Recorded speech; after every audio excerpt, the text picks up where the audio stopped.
Hollywood, starred as an agent. Greetings, fellow multiversal adventurers. It's an honor to have you back in this saga that has us all hooked. Official channel statement: this story is 100% epic fiction. So please don't attempt real magic, the results aren't guaranteed and insurance won't cover it. The rights to this masterpiece belong entirely to its brilliant original author. We are just a barge sharing it with you. Do you want to keep being part of this amazing community? Join our ninja army of subscribers on YouTube and give this content a like. And for true fans, our Patreon has exclusive ninjutsu waiting for you. Chapter 201 Film and Television Antitrust. Following its North American release, Four Weddings and a Funeral grossed $5.8 million in its first 3 days. However, Four Weddings and a Funeral also performed very well in the UK, proving that this low-budget romantic comedy seems to be continuing the successful trajectory of Don's romantic films.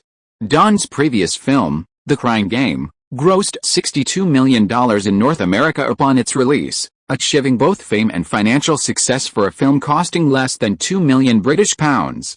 Scent of a Woman also achieved a double-digit growth, grossing $63 million in North America and $70 million overseas, for a global total of $130 million. The United States Holocaust Memorial Museum, located near the National Mall in Washington, D.C., officially opened with a ceremony. Aaron Anderson was also in attendance, accompanied by Nicole Kidman, who was filming The Pelicans in Washington, D.C. No. 100 Raoul Wallenberg Square. At the door, Aaron looked at the landmark of the memorial and explained to the girl beside him, originally, this entrance should have been on 15th Street. After the federal government provided this land to build the Holocaust Memorial Museum, 15th Street was renamed Raoul Wallenberg Square, to commemorate the Swedish diplomat who organized the largest Jewish rescue operation during the Holocaust. Nicole Kidman's expression was a little serious, and she asked in a low voice, "I heard that you donated $5 million to director Spielberg." Aaron nodded, put his arm around the girl's waist and entered the memorial together. Spielberg did not charge any fees for Schindler's List. Not to mention the artistic quality of the film, commercially, it is still very successful. With a box office of $96 million in North America and as much as $220 million in the international market, at the box office, Schindler's List provided Dawn with a profit of $120 million. It is normal for Aaron to donate $5 million to the Holocaust Memorial Museum in the name of Spielberg and the crew. Furthermore, the Jewish memorabilia and film copies collected during the Schindler's List project are also incredibly valuable. Nicole Kidman marveled, "I never imagined a black and white Holocaust film would be so successful. I remember when you backed Steven Spielberg to direct it, a lot of people laughed at you." Aaron suppressed his chuckle. Those people must be regretting it beyond measure now. Schindler's List grossed a staggering $320 million worldwide, dominating the Oscars. And it's expected to generate substantial revenue from the video market and television broadcasts. Fortunately, when Shugwang agreed to fully support Spielberg's filming of Schindler's List, it did so at the cost of back-end profits. Shugwang held no sway over the filming of Schindler's List, prioritizing Spielberg's vision. Also attending the inauguration ceremony were newly elected U.S. President Bill Clinton, current Israeli President Chaim Herzog, United States Holocaust Memorial Committee Chairman Harvey Meyerhoff, and 1986 Nobel Peace Prize winner Elie Wiesel. At the dinner, Clinton specifically discussed the current state of Hollywood with Aaron. "Aaron, I've always respected and admired your pop culture. Hollywood's new liberalism and trends are all specific cultural trends." Aaron smiled. Hollywood, on the other hand, hopes for more leeway and choice in the MPAA's ratings, he said. Perhaps they could be more open regarding violence and sexuality. As a member of Hollywood, Aaron Anderson naturally hopes for a prosperous Hollywood, which would accelerate the development of Dawn. During the Bush administration, the MPAA's stance on Hollywood was somewhat ambiguous, and its policies were somewhat strict. The MPAA serves as a bridge between Washington and Hollywood, and the White House's opinions have a significant impact on the implementation of MPAA standards. Don't worry. The Oval Office will talk to Jack Valenti when the time comes, Clinton smiled. Hollywood's willingness to support him hinged on his willingness to accommodate them. Furthermore, Hollywood's most important figures haven't always been the stars, but behind-the-scenes studio owners like Aaron Anderson. If that happens, the president's friendship with Hollywood will only strengthen. Aaron raised his glass and clinked it with Clinton's. Clinton took a sip of his wine. You suggested earlier that I prioritize the LGBT community, which was spot on. Aaron shook his head. In this area, the dominant forces right now are still black racism and feminism. The power of sexual minorities like the LGBT community is a bit too small right now. Currently, due to antitrust issues, major TV stations can't acquire major film companies. Conservative forces in Hollywood are quite strong. Consider the three largest U.S. broadcast networks. ABC is owned by CMC, NBC by General Electric, and CBS by Los Angeles. The fourth largest broadcast network, Fox, is owned by News Corporation. CNN, the highest-rated cable network, is owned by Turner Broadcasting System, TBS. MTV, the music cable network, is owned by Viacom. Hollywood's film companies certainly can't compare to the broadcasting giants. Many people have suggested allowing mergers between TV stations and major film studios. The distribution power of TV stations, combined with the content production of film studios, would be a perfect combination. Aaron had always been interested in this. Everyone knew the importance of wireless broadcast networks. The federal government needed to consider whether a merger between a major TV station and a major film studio would lead to higher subscription prices and create a monopoly. Clinton sighed. The Antitrust Commission is already studying the feasibility. It depends on whether Congress will pass the bill when it votes. Hollywood's lobbying team had contacted countless members of Congress. The merger of TV and film studios would create a diversified media giant. Aaron, you want to get into network TV too? Aaron smiled. Who wouldn't? But I don't have the resources right now. Maybe I'll start by owning a cable TV station. Shugwang had his own way. He could develop a series of high-rated TV series. Owning a cable TV station would allow for rapid growth. Well, do you have any target? Yes, AMC, American Classic Movies, cable network under Rainbow Media, a subsidiary of CVC, the Dolan family's cable TV. AMC Cable TV was originally a paid cable channel specializing in broadcasting classic American movies, but now it has become a basic cable channel. Currently, AMC channel has not started producing its own TV series, which is Aaron's target. Chapter 202 Disney King. The next day, as Aaron was about to leave Washington, D.C., he was invited to a meeting by Haim Saban, an Israeli-American. Collaboration. Aaron's eyes were playful. The owner of a television company specializing in children's dramas was looking for a partnership with Dawn. Want to move from television into film? Haim Saban nodded. I wonder if Mr. Anderson could offer a chance. Aaron sighed. Does Saban Entertainment have anything worth collaborating with, or does Saban Entertainment own any television stations? Haim Saban was stunned for a moment, then shook his head and explained, we mainly produce children's and family series. Aaron's interest immediately waned. If you have a script, just submit it to Don, another guy who wanted to collaborate with nothing, and Aaron didn't bother wasting his time. If it weren't for Steven Spielberg's recommendation, such a guy wouldn't even be worthy of a meeting with him. After wasting over an hour with Haim Saban, Aaron headed straight for the Washington airport. Back in Los Angeles, Don's blockbuster film, Forrest Gump, was about to begin filming. Director Robert Zemeckis, along with actors Tom Hanks, Sally Field, Michael T. Williamson, and Elizabeth Hurley, attended the launch event. Following The Mask of Zorro, Don was about to embark on another $60 million project. At night, at the Shutters Beach Hotel in Santa Monica, Aaron stood by the window, admiring the night view of the Pacific. Elizabeth Hurley, dressed in a sexy, translucent nightgown, slowly approached and gave him a warm kiss on the cheek. What's wrong? Don has achieved such dazzling success, and you're still worried. Aaron smiled, put his arm around her, and caressed her curvaceous figure. You seem a little different tonight. Of course I am, Elizabeth Hurley said, wrapping her arms around Aaron's neck, her nightgown open, revealing her perfect figure. The leading lady in a $60 million movie produced by Aaron Anderson. How could I not be excited? Immediately, the two kissed, their pajamas fluttering in the ocean breeze. At that moment, a Disney celebration banquet was being held at the Sofitel Beverly Hills. Disney's animated feature film, Aladdin, had grossed $210 million in North America and $500 million worldwide. Jeffrey Katzenberg, in charge of film and television, was beaming as he discussed new projects with Michael Eisner. Longtime friends, the two, despite their current power struggle at Disney, would often meet for lunch whenever they had time. Jeffrey, have you met with the Weinstein brothers at Miramax? Michael Eisner suddenly inquired about Miramax. Disney wanted to make a name for itself artistically, and it needed awards. Directly acquiring an arthouse film label was undoubtedly the most convenient way to do so. Jeffrey Katzenberg nodded. I've already met with him. Miramax is deeply in debt, and the Weinstein brothers have no choice. Disney wants to acquire Miramax, which won't be difficult, but they want to maintain Miramax's independence. Michael Eisner smiled. It can only be independence within Disney's scope of approval, of course. The Disney brand cannot be desecrated. Jeffrey Katzenberg naturally understood. Michael Eisner frowned. Is it possible for Disney to acquire Sugan? A higher price wouldn't matter. Jeffrey Katzenberg shook his head and sighed. Aaron Anderson rejected us outright back then, so why not now? Even Miramax's acquisition came with a condition of maintaining its independence.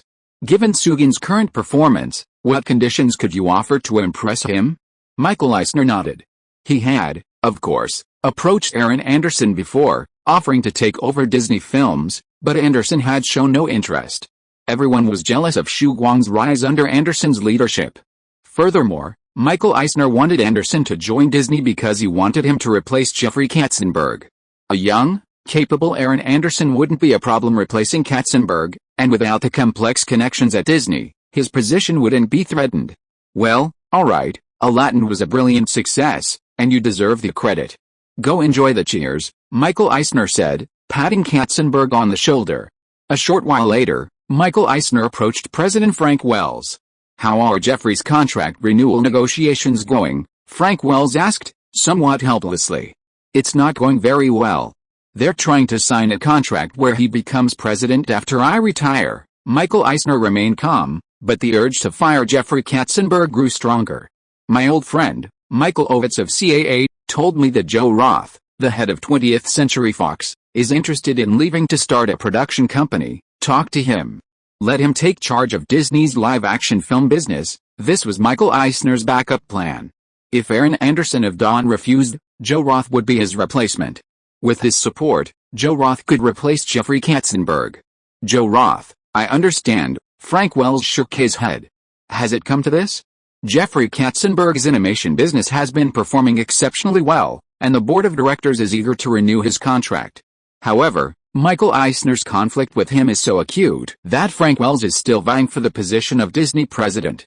Replacing Jeffrey Katzenberg with Joe Roth is a difficult task, even with the support of Roy Disney, a veteran of the animation business. A film company's success relies on its strength, and Jeffrey Katzenberg's current performance is impeccable. Jeffrey is certainly capable, but Disney shouldn't have too much of a voice. Michael Eisner, with the support of the Disney board, isn't afraid of Katzenberg's challenge.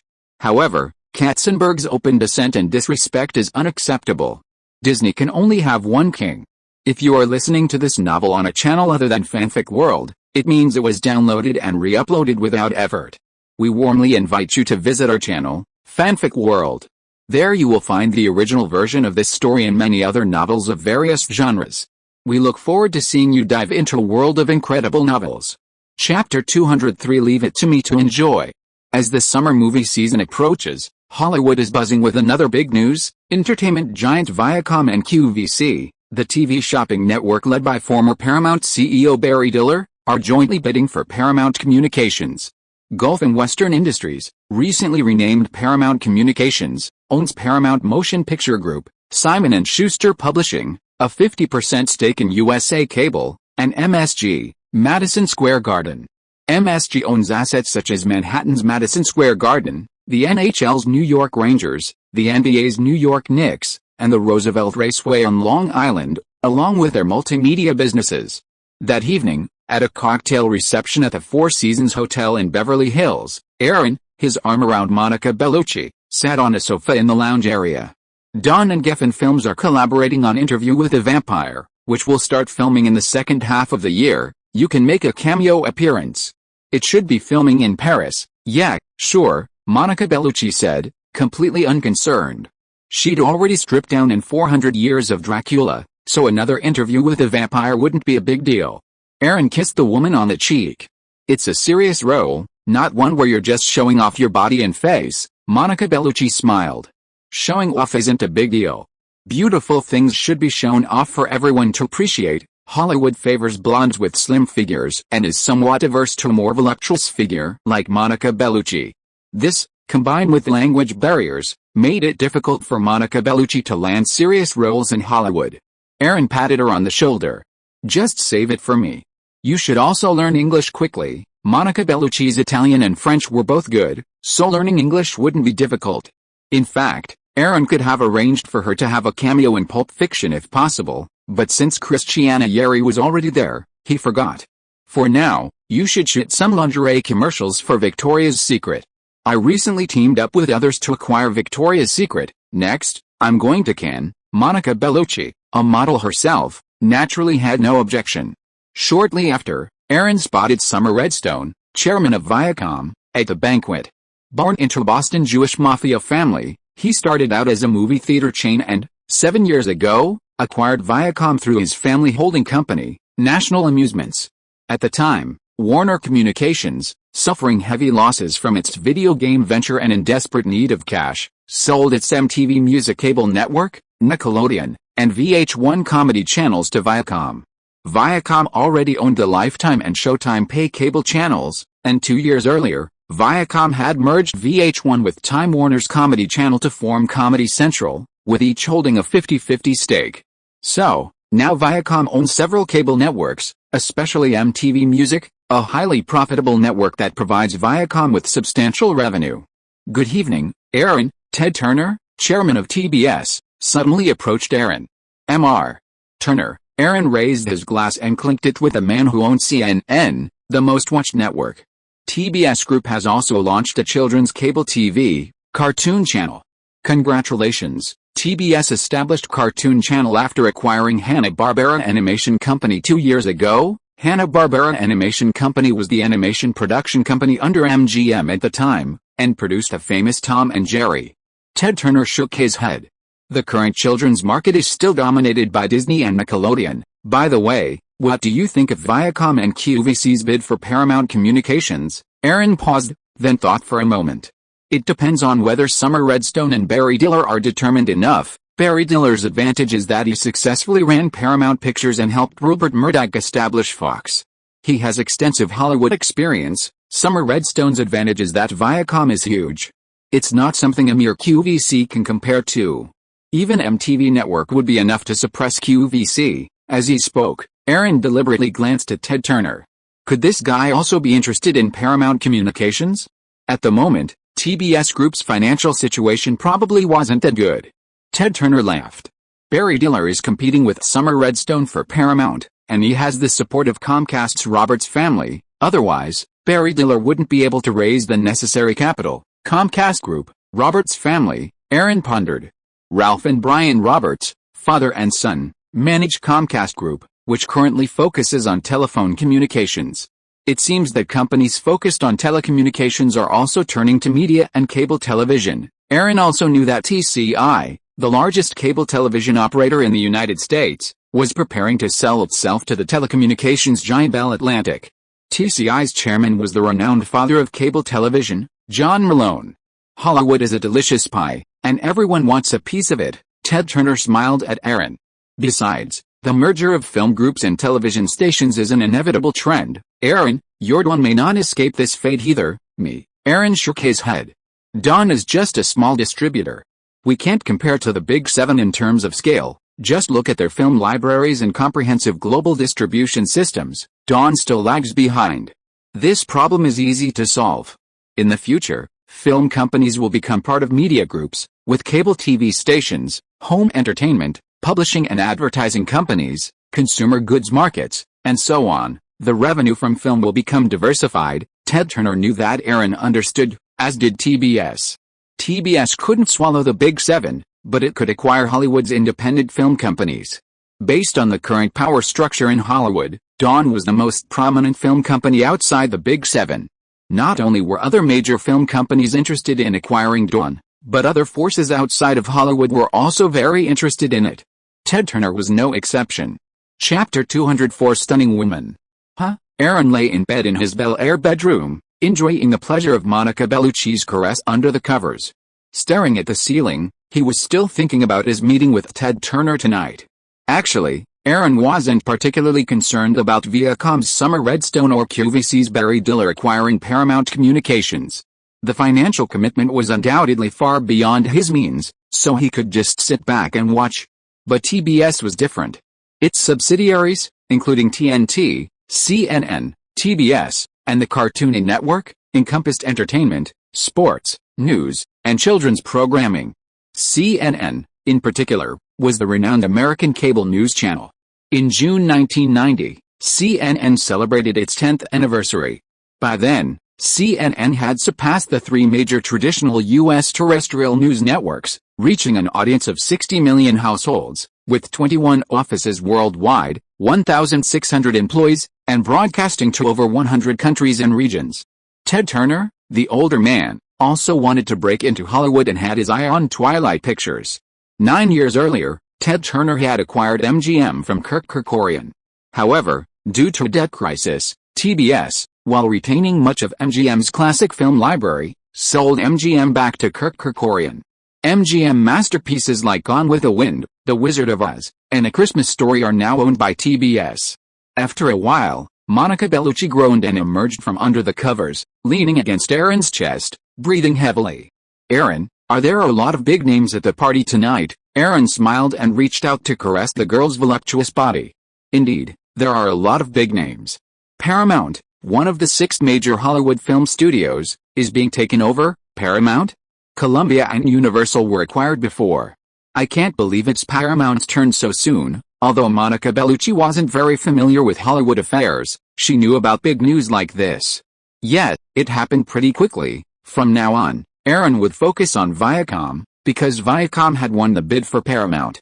Viacom was originally a distribution company under the CBS Broadcasting Network, but after becoming independent, it became a media giant, and Summer Redstone, the old Jewish gangster, also became an entertainment tycoon.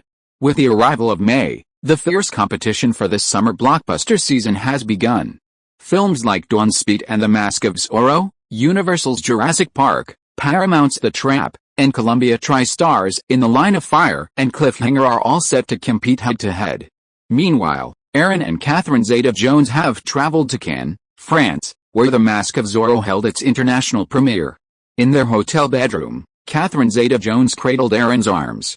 "Aaron, I'll only be in Cannes for 2 days before returning to the States to promote the film. The Mask of Zorro will be released in late May, and as the lead actress, Catherine Zeta-Jones will undoubtedly have a lot of promotional activities to do. Don't worry, I'll find you when I get back," Aaron said, rolling over and landing on top of the woman, kissing her on the lips.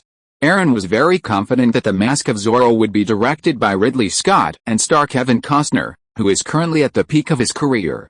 After all, the romantic action film The Bodyguard, starring Kevin Costner and Whitney Houston, released late last year, grossed $120 million in North America and $410 million worldwide. Following Dances with Wolves, Ghost, and JFK, Kevin Costner's popularity skyrocketed with another hit film. Catherine Zeta-Jones said, hugging the man after the kiss.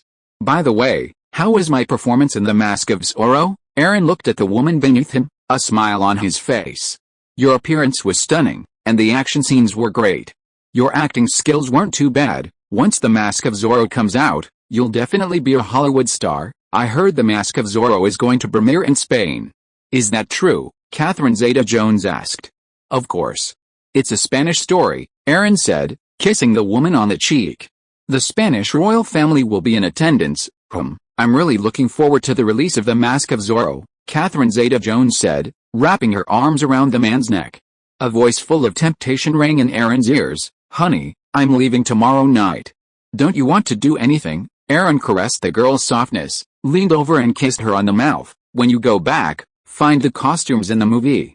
Your classical dress is really amazing." Catherine Zeta-Jones smiled. "Do you like it?" "Of course, it feels great." "Well, then next time you go to London, I'll wear a court dress." Okay. After The Mask of Zorro premiered at the Cannes Film Festival, it received a lot of praise. The old Zorro played by Anthony Hopkins and the new Zorro played by Kevin Costner formed a pair of charming partners, coupled with the beautiful, exotic and classical Catherine Zeta-Jones. The Mask of Zorro presented the audience with a visual and emotional entertainment feast. The Mask of Zorro showcases rare Western locations, horses, haciendas, gold mines, dungeons, and superb horsemanship. The backstory concerns Zorro's enduring love and longing for his stolen daughter, portrayed with dignity and grief by Anthony Hopkins, and Catherine Zeta-Jones also delivers a remarkable performance. The film not only showcases traditional filmmaking but also respects its characters and story, making it both engaging and entertaining, a surprising and unexpected experience. The Mask of Zorro is undoubtedly the best action-adventure film of the summer. It has everything you could want: superb acting, stunning scenery, and a thrilling plot. Le Monde. The Mask of Zorro is a powerful rebuttal to those who claim that things are no longer what they used to be. There are no groundbreaking breakthroughs, just a clash of bad guys with bad teeth and good guys with good teeth. The film is truly remarkable, so clever and witty that it makes you want to sing, Le Figaro. Chapter 205: The Distraught Beauty. 4 Weddings and a Funeral is really popular in Europe. Aaron, half reclining by the pool on a yacht off the coast of Cannes, chatted with Sophie Marceau. 4 Weddings and a Funeral has been released for almost a month, and while its North American box office is only $20 million, it has already surpassed $100 million overseas. Sophie Marceau's fame has skyrocketed. It seems you have good taste. 4 Weddings and a Funeral is really a hit in Europe. Leading actresses Hugh Grant and Sophie Marceau have completely captured Hollywood's attention. What about that French film, Fang Fang? Hasn't been released yet. No, it's coming out next month. Sophie Marceau smiled. By the way, there are 2 films nominated for the Palme d'Or, the Chinese film Farewell My Concubine and the Australian film The Piano Lesson. They've both received rave reviews. Both are from your Crescent Films, so their chances of winning are very high. I met this year's jury president, Louis Malle, a few days ago, and he mentioned it. Aaron blinked. Farewell My Concubine is indeed very well made. The Piano Lesson will probably be more popular in Europe and America, right? In terms of artistry, The Piano Lesson certainly can't compare to Farewell My Concubine, but Farewell My Concubine is, after all, a Chinese film. Aaron knows all too well the nature of white Europeans and Americans, so Farewell My Concubine probably won't do very well at the box office. The Cannes Film Festival is okay. It's a little different from the Oscars. It places more emphasis on artistry. Sophie Marceau's views on Hollywood and the Oscars have remained unchanged. It's just that the atmosphere is too commercial. That evening, at the Intercontinental Hotel in Cannes, Crescent Films hosted a press conference for the Farewell My Concubine crew. Farewell My Concubine had already begun promotions in France, and the crew had come from Paris quite recently. If Farewell My Concubine wins an award, it will be a significant boost to our expansion into the European market, Brad Gray said with a smile at the banquet. Aaron nodded.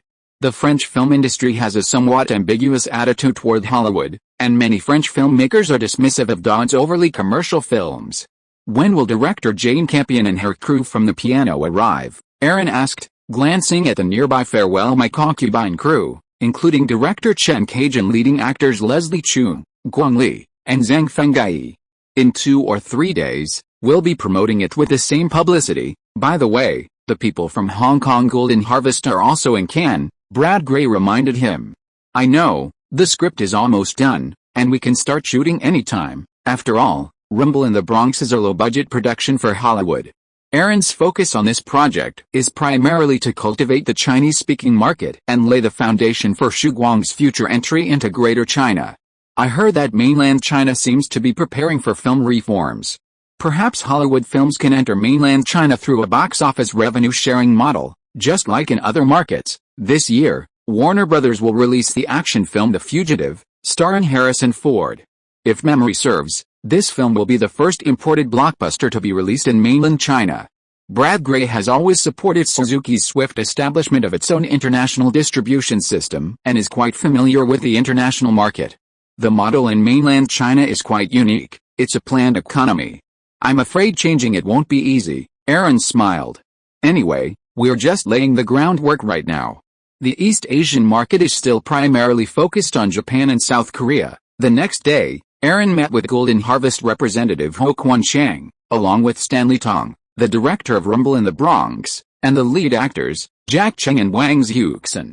Stanley Tong was the director of Jack Chang's previous film, Police Story 3, Super Cop. The crew has already sent people to Canada to scout for suitable locations. Filming will officially begin in July, Aaron nodded immediately at Ho's words. I heard Jack Chang has a new film coming out. Yes, it's a crime drama too. It's opening in Hong Kong next month. He came to the Cannes Film Festival specifically to promote it. Ho was referring to Jack Chang's film, Crime Squad. In the evening, Aaron specially invited Wang Xiuxin to dinner. I heard that you big stars in Hong Kong are spitting out several films a year these days. It seems you're really busy. Wang Xiuxin had just broken up with her boyfriend of many years the previous year, and was now being pursued by a wealthy married man in Hong Kong. She was distraught and very willing to go abroad to film. It's quite busy, but filming in Hong Kong is very fast, Wang Xiuxin said, clinking her glass of wine with Aaron. Thank you for the promotion this time, otherwise I wouldn't have come to Hollywood to film. Aaron smiled. You're right for it. Wang Xiuxin shook her head helplessly. There are many more suitable actresses in Hong Kong. From what she knew, actresses like Anita Mui and Michelle Yeoh had an easier time landing roles than she did. The only reason she was able to come was at Xu Guang's request.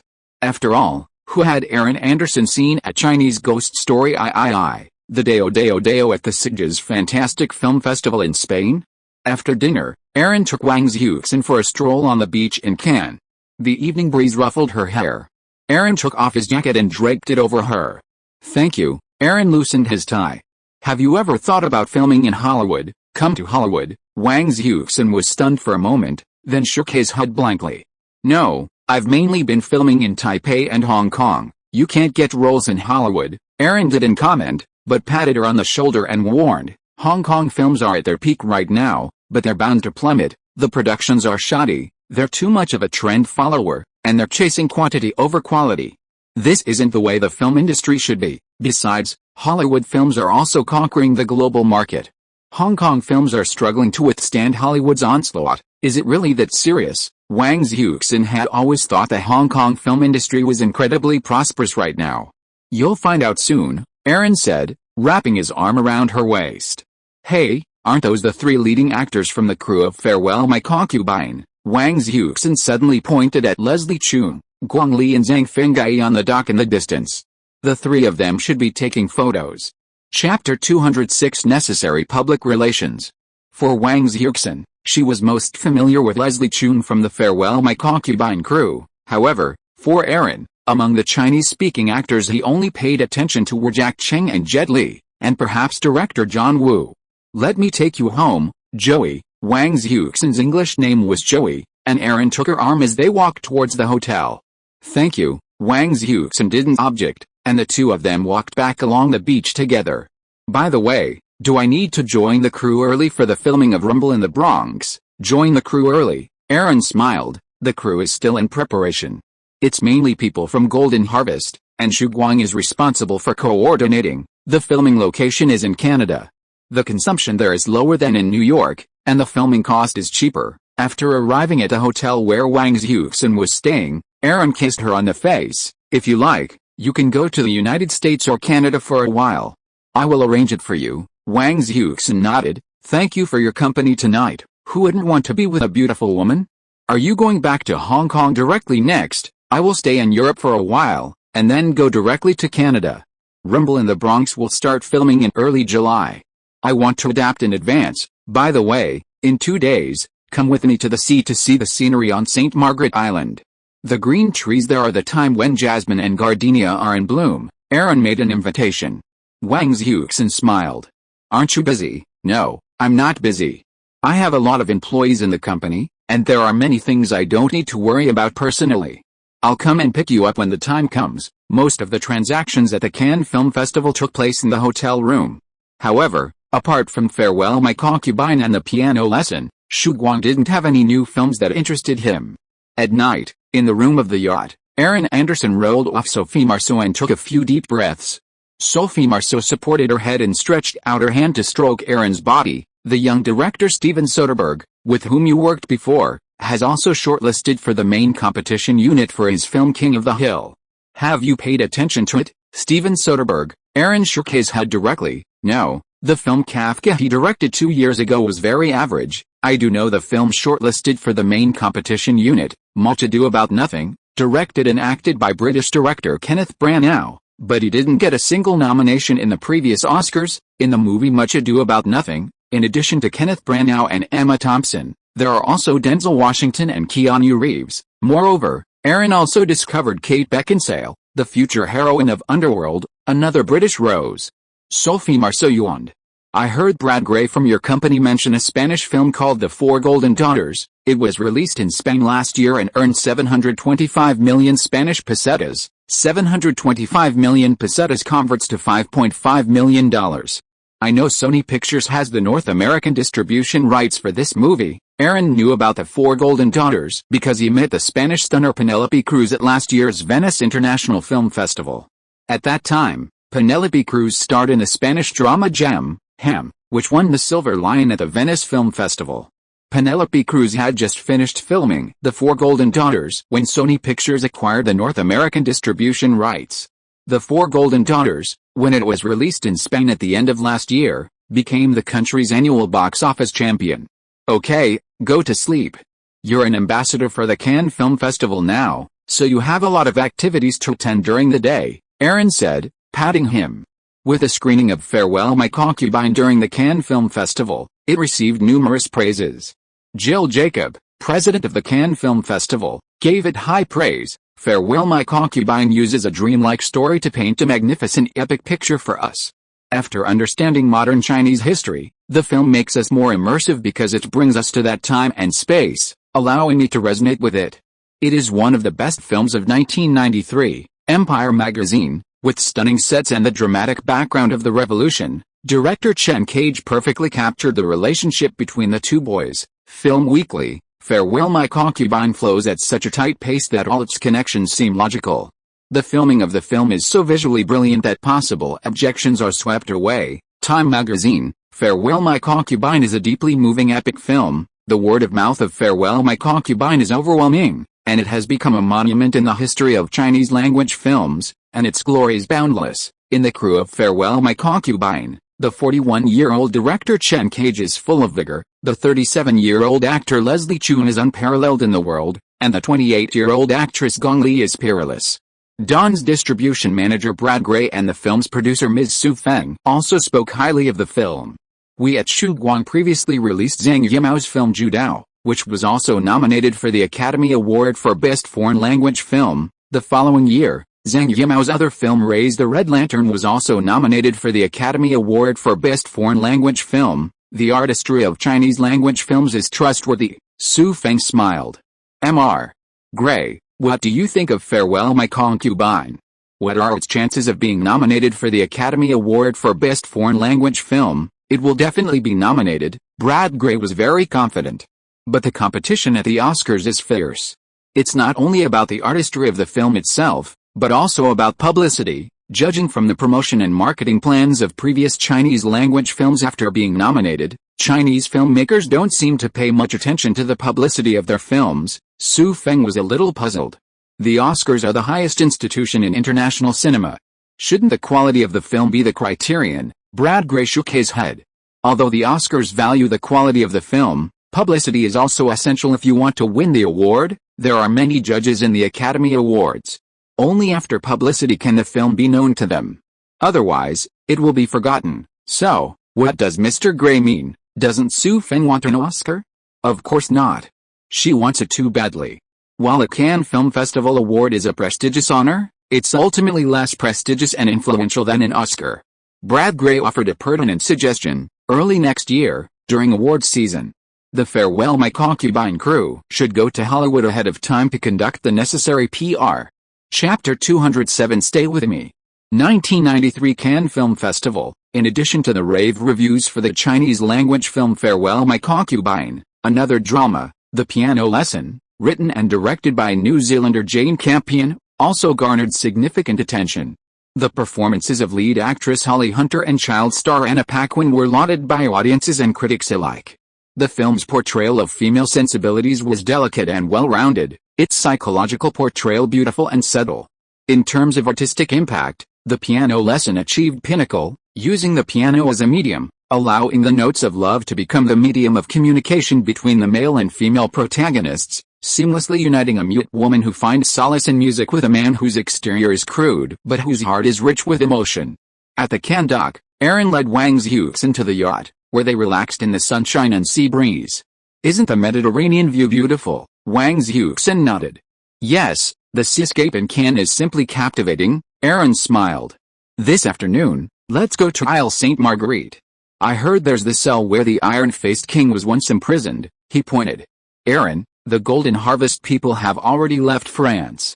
After Jack Chang's film Crime Squad is released, the crew will head to Canada to begin filming Rumble in the Bronx, and then I might leave too. Wang Xiuxin also has a Hong Kong period drama slated for release later this month.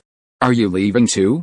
Didn't you say you were going to travel around Europe for a few days? Aaron put his arm around the other's waist and leaned close to the girl's ear. I heard that you had some trouble in Hong Kong.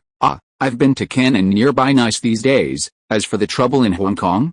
It's okay, I'm going abroad to film next anyway, although it seemed a little uncomfortable to be so close to Aaron Anderson. The two of them had dated several times in the past few days. Compared to the young and handsome Hollywood entertainment tycoon Aaron Anderson, Hong Kong tycoon Peter Lam seemed a lot worse. Well, if you have any difficulties or problems that are difficult to solve, you can call me. Aaron kissed the girl on the face.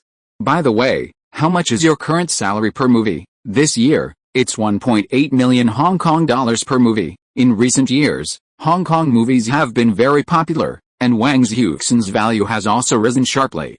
For a Hong Kong actress, 1.8 million Hong Kong dollars per movie is not a low salary, because the highest paid female star now is Michelle Yeoh, who worked with Jack Chang in Police Story 3, Super Cop, with 4 million Hong Kong dollars.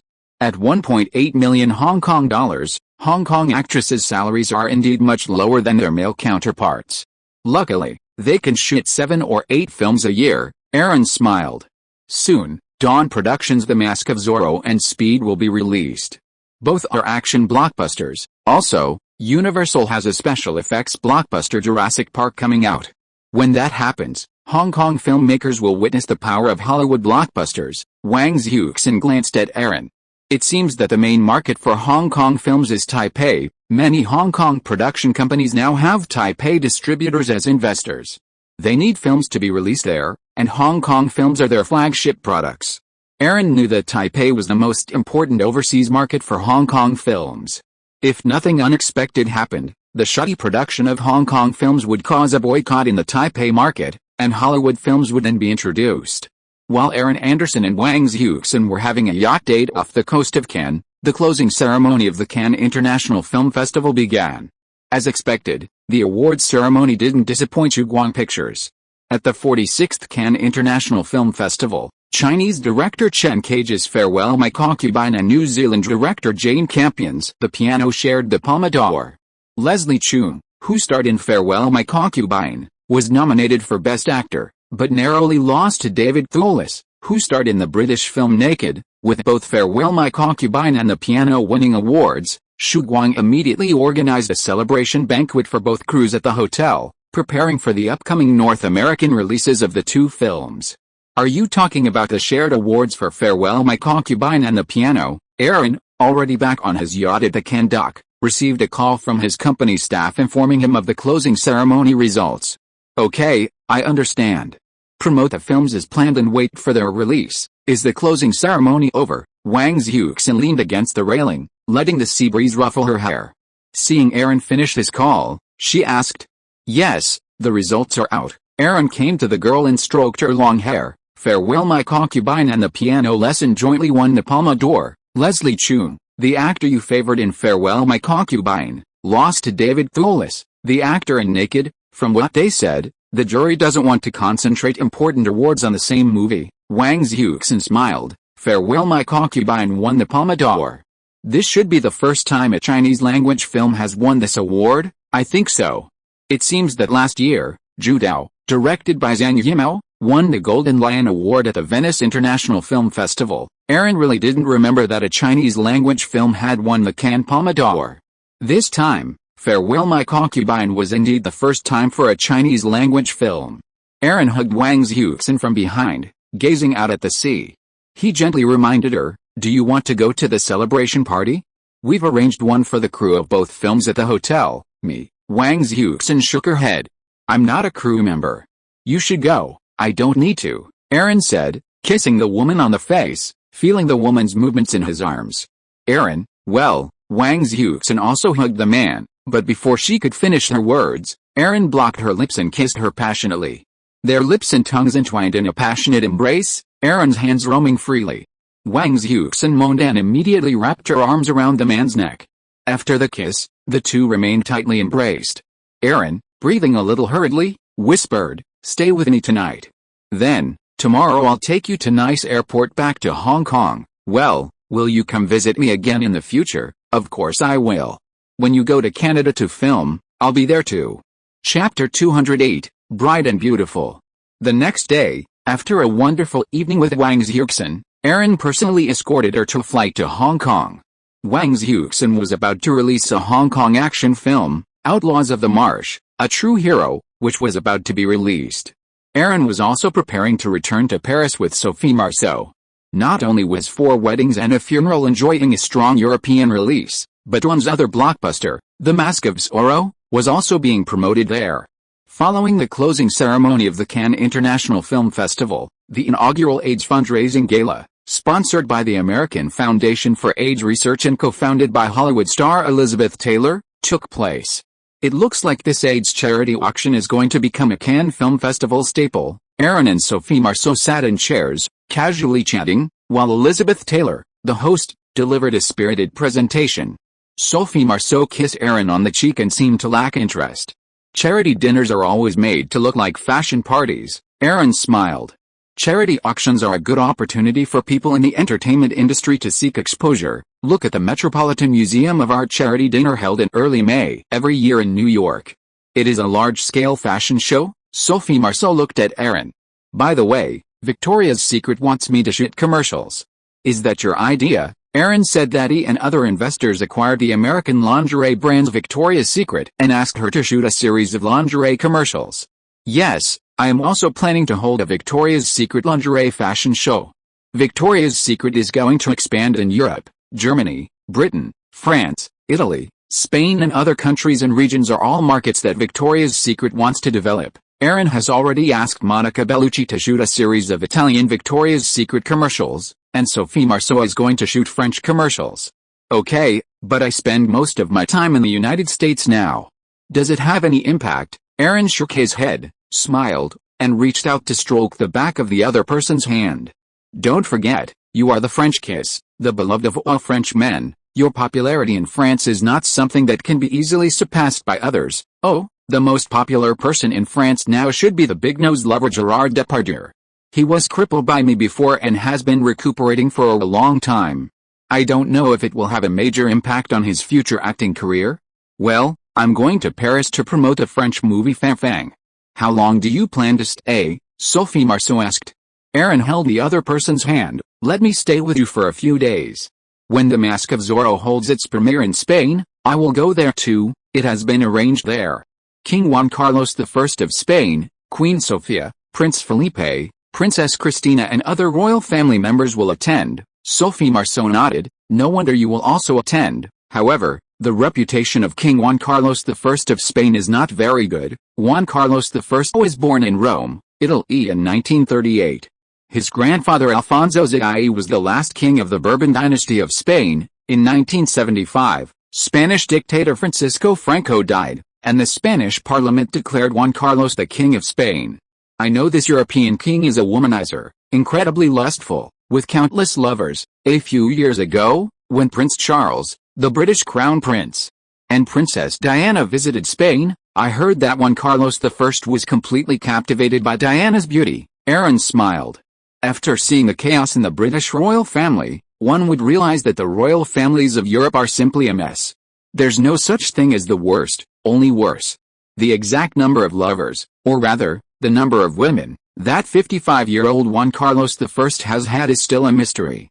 It's a pity that Princess Sofia was originally a Greek princess. "Okay, I'm going to the bathroom," Aaron said, kissing Sophie Marceau and standing up.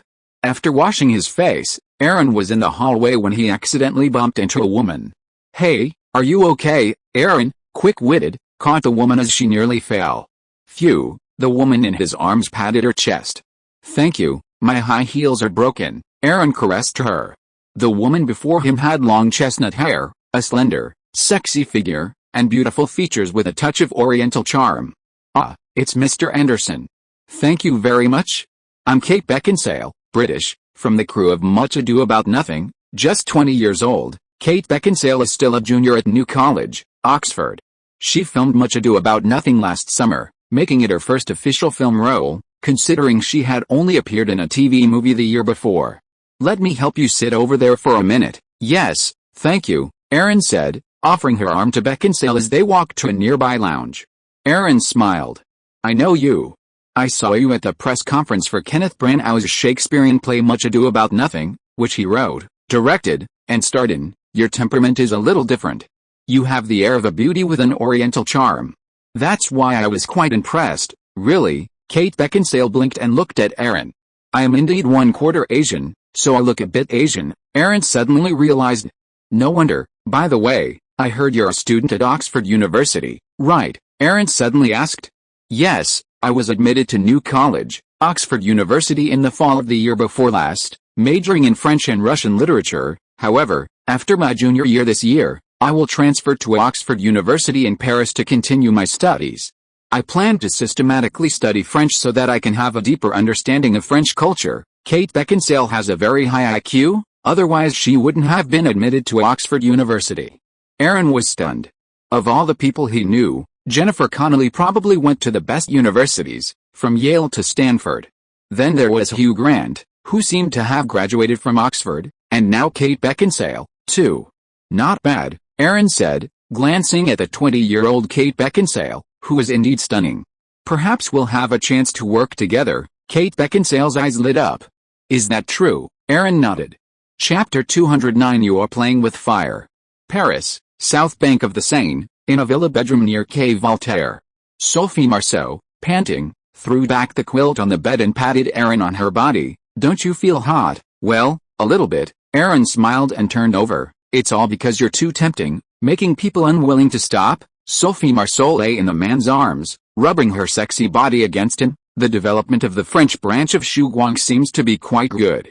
The marketing plan for the released 4 Weddings and a Funeral is quite good. Now, Shu Guang's international box office is getting higher and higher, which is something worth celebrating. Erin raised the corner of his mouth and reached out to caress the girl's plump body. I heard that Gaumont Films supports Luc Besson to make a movie in Hollywood. Yes, this project originated from an idea he had a few years ago when he was preparing the movie Nikita, a French literary and artistic action movie shot in a Hollywood style. The script is called Léon, the Professional. It's a collaboration between French studio Gaumont and Columbia Pictures. Luc Besson originally wanted to make a large-scale science fiction film, but the budget he said was too high. Luc Besson wanted to develop a French science fiction film, but the investment was so large that he had to partner with a major Hollywood studio, Sony and Columbia. However, due to the high cost, he had to focus on the Hollywood market, and Columbia's advice was to use big-name Hollywood stars. Léon, the Professional was Luc Besson's first foray into Hollywood, and the budget for that science fiction film would have a lot to do with its success. Léon, the Professional. Erin knew the film, of course. It's a French, arty action film that's been highly acclaimed internationally. As for the science fiction film, it must have been The Fifth Element. Luc Besson is arguably France's most accomplished director at making commercial films. With A Mask of Zorro opening in 2,500 theaters in North America, it grossed $22 million in its first 3 days. Kevin Costner's immense appeal is truly astonishing. Later, in late May, The Mask of Zorro crew, director Ridley Scott, and leading actors Kevin Costner and Catherine Zeta-Jones attended a grand red carpet event in Madrid, Spain. Since the film is set in Latin America, holding the premiere in Spain was a natural choice, and Erin traveled from Paris to Madrid. He hadn't been expecting a meeting with the Spanish royal family. Of course, if it weren't for the royal family's involvement, Don wouldn't have gone out of his way to hold such a grand premiere in Spain. Alternatively, they might have just invited an actor or a director to make an appearance in Madrid. At the very least, a star like Kevin Costner wouldn't have been in attendance. At the party after the movie, Erin and Catherine Zeta-Jones were sitting on the sofa to rest, and asked each other with a smile, "How is it? Do you feel different after the release of this movie? Your beauty has been remembered by many audiences." Catherine Zeta-Jones nodded, and kissed Erin on the cheek again. "It's very different. There are a lot of media interviews now, and the exposure has greatly increased. The agent has also received more scripts and advertising campaigns.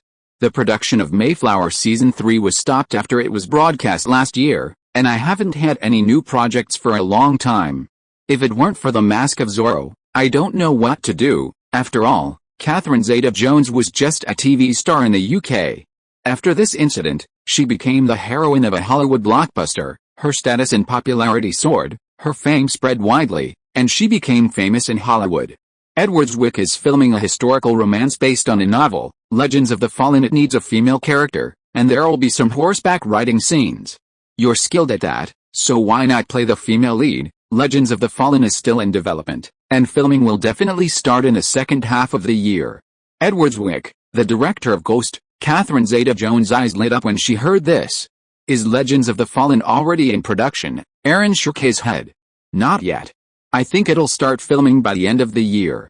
Edward Zwick is very serious about adapting the script. As for the original novel, you can buy it and read it first, okay? Catherine Zeta-Jones kissed Aaron on the mouth and said affectionately, I'll keep you company tonight. I'm leaving tomorrow. Aaron then chatted with the film's director, Ridley Scott, and the lead actor, Kevin Costner. After the epic flop 1492, The Conquest of Paradise, Ridley Scott regained his confidence with a brilliant action-adventure film The Mask of Zorro. Kevin Costner, meanwhile, has another Western crime drama starring Clint Eastwood, A Perfect World, slated for release this year. He's currently filming the Warner Brothers biopic Wyatt Earp, M.R. Anderson. Do you remember me? I'm Penelope Cruz. We met at the Venice Film Festival last year. Suddenly, the Spanish beauty Penelope Cruz, also attending the premiere of The Mask of Zorro, approached Aaron. Of course I do. You were so memorable in Jammin'. Aaron smiled and gave the woman a hug. Penelope Cruz nudged Aaron's face and smiled. Really? So, do you like my performance in the show? Aaron leaned in close to her ear. Unfortunately, when I was watching Ham, my eyes were fixed on your figure. Besides, I heard your other work, The Lovers of 4,000 Golds, has received even better reviews. The Lovers of 4,000 Golds won the Golden Bear at this year's Berlin International Film Festival and went on to win a stellar accolade at the Spanish Goya Awards in March, surpassing even her starring role in Ham. No matter how high the reviews are, they can't compare to Xu Guang's accolades at the Cannes Film Festival. The Piano and Farewell My Concubine shared the Palme d'Or. Congratulations, Penelope Cruz said, deliberately nudging Aaron. My figure on screen isn't intuitive or clear enough, M.R. Anderson, would you like to come and see it for yourself? Aaron lifted her chin. You're playing with fire. Call me Aaron. If you are listening to this novel on a channel other than Fanfic World, it means it was downloaded and re-uploaded without effort. We warmly invite you to visit our channel, Fanfic World. There you will find the original version of this story and many other novels of various genres. We look forward to seeing you dive into a world of incredible novels. Chapter 210 Spanish Style. The Mask of Zorro crew left Spain after 2 days, but Aaron stayed in Madrid. Penelope Cruz acted as Aaron's tour guide. Sitting on a bench by the Manzanares River in the city center, Aaron and Penelope Cruz admired the spring scenery. Aaron, let's go to Buen Retiro Park tomorrow. It's the retreat and rest place for Spanish kings. It's beautiful and has high-end design. Penelope Cruz was incredibly excited about her date with Aaron, eager to take him on a tour of Spain. Aaron smiled. We've been to Paseo del Prado, Puerto del Sol, and the San Antonio de Florida Church. There's no rush for the rest. Well, how about we go to the Barcelona beach to enjoy the sun and sand? Penelope Cruz asked, taking the initiative to sit in Aaron's arms and kissing him on the cheek with her sensual lips. Aaron immediately embraced the woman in his arms and kissed her. Penelope Cruz responded enthusiastically, wrapping her arms around Aaron's neck, unrestrainedly displaying the unique charm of a Spanish woman. That night, at the Intercontinental Hotel in Madrid, Aaron was lying in bed with Penelope Cruz in his arms when he suddenly received a call from Jack Wells. Because of the 7-hour time difference between Los Angeles and Madrid, it was already morning in Los Angeles. Oh, you said Charlie Thomas, owner of the NBA team Houston Rockets, wants to sell the team. Yes, in the recent playoffs, the Rockets lost to the Supersonics in the Western Conference semifinals, and Charlie Thomas expressed his desire to sell the team. The Houston Rockets' regular season ranking was not low at all, ranking second in the Western Conference and fourth in the league. behind only the Phoenix Suns, New York Knicks, and Chicago Bulls. Moreover, the Rockets hide star player Hakeem Olajuwon. I'll be back soon. Please make an appointment with Charlie Thomas for me. Aaron had always wanted an NBA team, and now that the Rockets were for sale, it was the perfect opportunity. If I remembered correctly, Michael Jordan would announce his first retirement after the Bulls' 3 consecutive championships this year, and the Rockets would win the championship next year.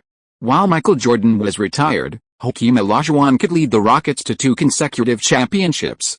Besides, Houston was a big city, the largest city in Texas, the 4th largest city in the United States, and the largest economic center on the Gulf Coast. Well, Aaron, are you going back home? After the man beside her put down his phone, Penelope Cruz leaned on his chest, feeling a little reluctant. Aaron kissed the girl and stroked the sexy Spanish girl on his body. Yeah, something important happened. I have to go back. Next time I come to Spain, I'll find you again. Okay, of course. Penelope Cruz rubbed against Aaron. In the future, if I go to Hollywood, can I find you? Aaron nodded. You are only 19 years old and have unlimited possibilities. If there is a role suitable for you, I will notify you. Latin America has always been an important market for Hollywood, and Hollywood also attaches great importance to Spanish works. As for Penelope Cruz, there is no need for her to go to Hollywood now. She has poor English and has just debuted in Spain for 2 years. Latin American girl. Aaron has already met a Mexican Salma Hayek, who is filming Ace Ventura in Miami. Penelope Cruz smiled and pressed against the man's chest, feeling his page. Aaron, how have you been these past few days? Are you satisfied? Yeah, very good. The passion of the matador girl is so pleasurable, Aaron said, caressing the girl's body. In the future, you'll definitely become a leading Latina actress. You'll leave your mark both in Spain and Hollywood. Trust me, my judgment is always spot on. You're a Hollywood prodigy, Penelope Cruz said, gripping the man's hand, fingers intertwined. Who wouldn't believe you? It's just that you've only been here a few days, and you're going back home. I still have so many things to show you. Aaron smiled and reached out to ruffle the girl's hair. Keep them for next time. I've got some gifts in the drawer for you. I was planning to give them to you when I left, but it seems I can only give them to you in advance.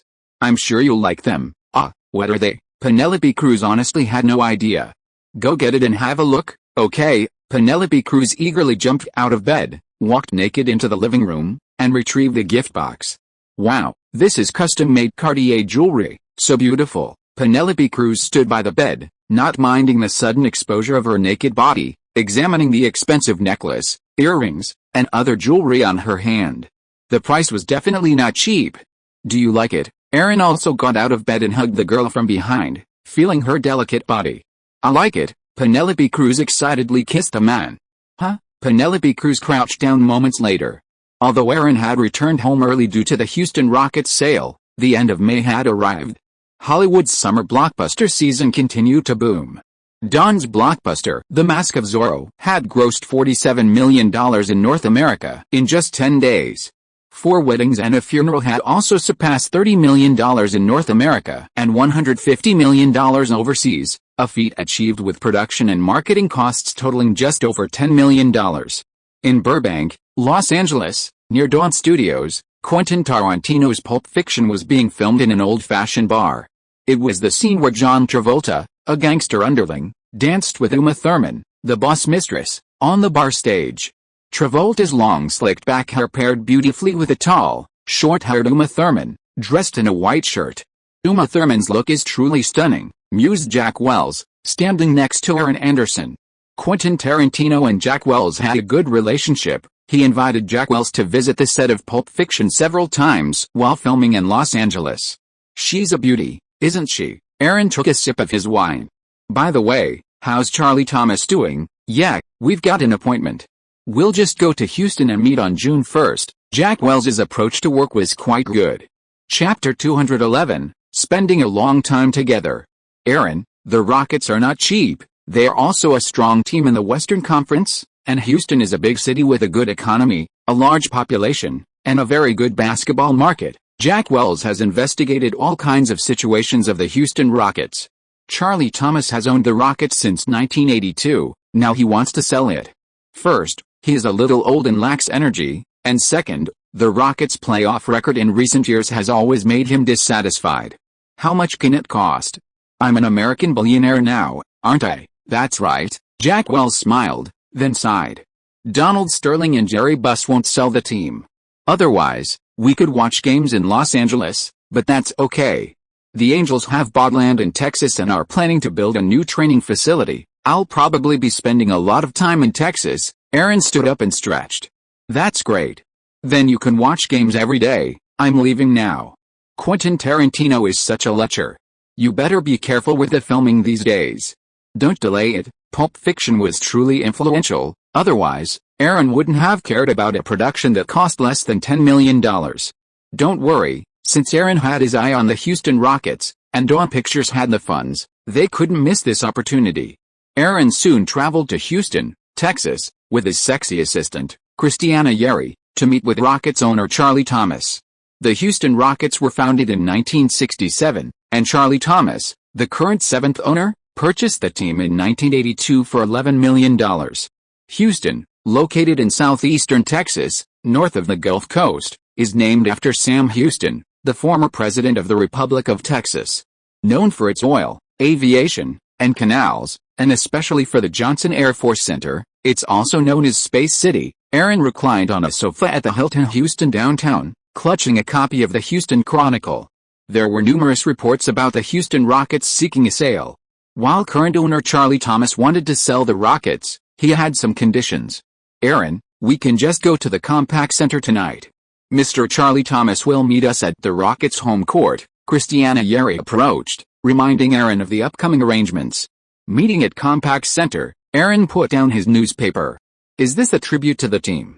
Besides, I have competition. Aaron Anderson wasn't the only one looking to acquire the Houston Rockets.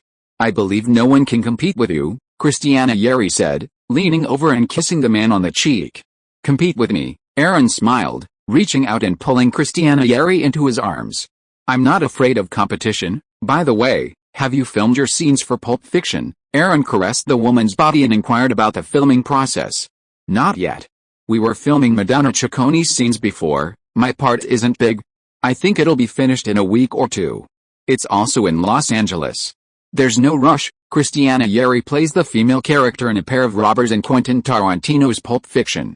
She had memorized her lines and was just waiting for the live-action shoot.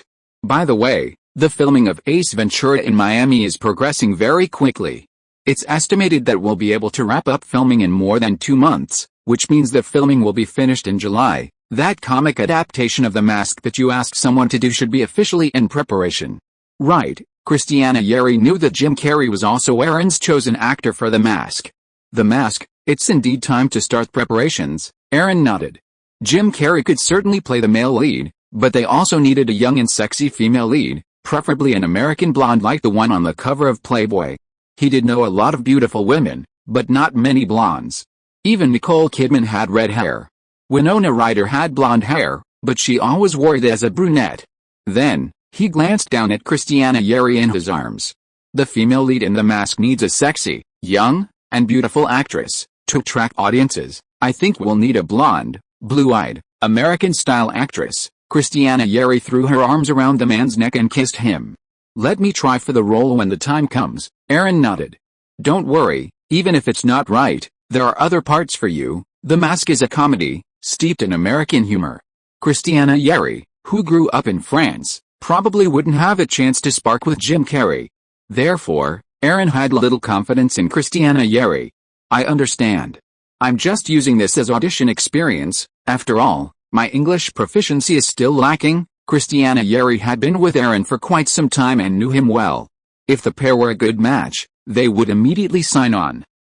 Christiana Yeri had barely finished speaking when Aaron gagged her, their tongues entwined in a fiery, passionate exchange. It's been a few months since you came to America. Are you getting used to it? Aaron pressed Christiana Yeri onto the sofa, his hands slid into her underwear, feeling the softness. Yes, I'm used to it. The pace of life is much faster than in France, Christiana Yeri said, unbuckling the man's belt. It's just that you're always too busy. Aaron smiled. You're my assistant. Don't we spend enough time together? Yes, Christiana Yeri said, hugging the man tightly. That evening, Aaron took Christiana Yeri to the Compaq Center, home of the Rockets, in downtown Houston. The arena, which had been in use since 1975, was indeed quite old. Furthermore, the Compaq Center only held a little over 16,000 people and couldn't be renovated. Aaron's first thought upon arriving was that if he acquired the Houston Rockets, the first thing he would do was to build a new, dedicated, multi-purpose indoor arena for them. When Aaron Anderson arrived at Charlie Thomas's office, he happened to see someone leaving. Leslie Alexander, a New York stockbroker, is also interested in the Rockets, Charlie Thomas explained with a smile. Chapter 212 Fame and Script.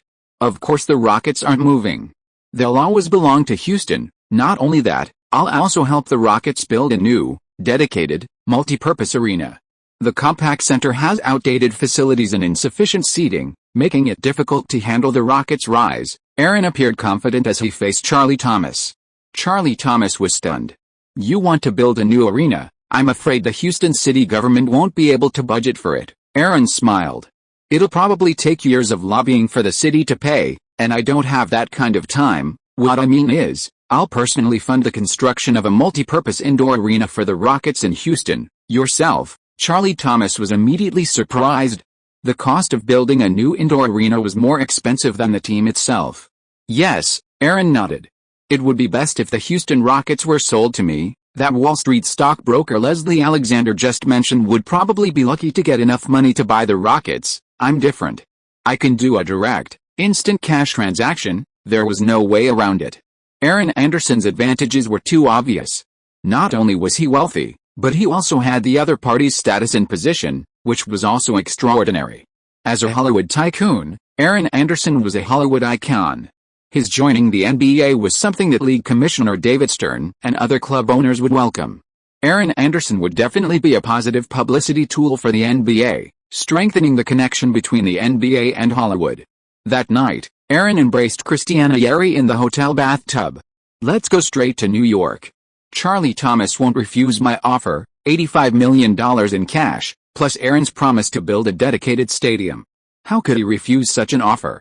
Okay, but I have to return to Los Angeles to film Pulp Fiction. Christiana Yeri lay on Aaron's chest, her face rosy and alluring. We can go back to Los Angeles anytime. Aaron smiled, rubbing Christiana Yeri's body. A week later, Aaron signed an agreement with Charlie Thomas at NBA headquarters in Manhattan to acquire the Houston Rockets. The NBA club was purchased for a total of $85 million. As for Aaron's rival, Leslie Alexander, he simply wasn't strong enough. In East Hampton, Long Island, New York, Aaron met with the Rockets' current general manager, Ray Patterson, and head coach, Rudy Tomjanovich, at his luxurious villa. Mr. Thomas's contributions to the Rockets are indelible, but I will also inherit Mr. Thomas's aspirations and lead the Rockets to the top of the NBA. We have superstar Hakeem Olajuwon, a powerful player who is fully capable of winning championships. So my goal is clear, a championship. Besides, I have the ability to support you in your pursuit of a championship. Ray Patterson and head coach Rudy Tomjanovich were of course aware of Aaron Anderson.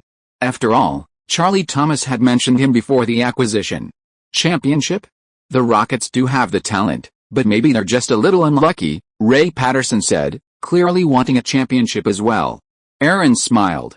Ray, I'm sure you know about the new stadium. The Houston Sports Authority's lobbying is a waste of time for me, so I'm going to fund the construction of the new, multi-purpose stadium in Houston myself. You should discuss this with the Houston city government. We need a convenient location with ample parking. The Toyota Center in his previous life wasn't well located, lacking access to the subway. It was built by the Houston city government primarily for urban development. Now it's different.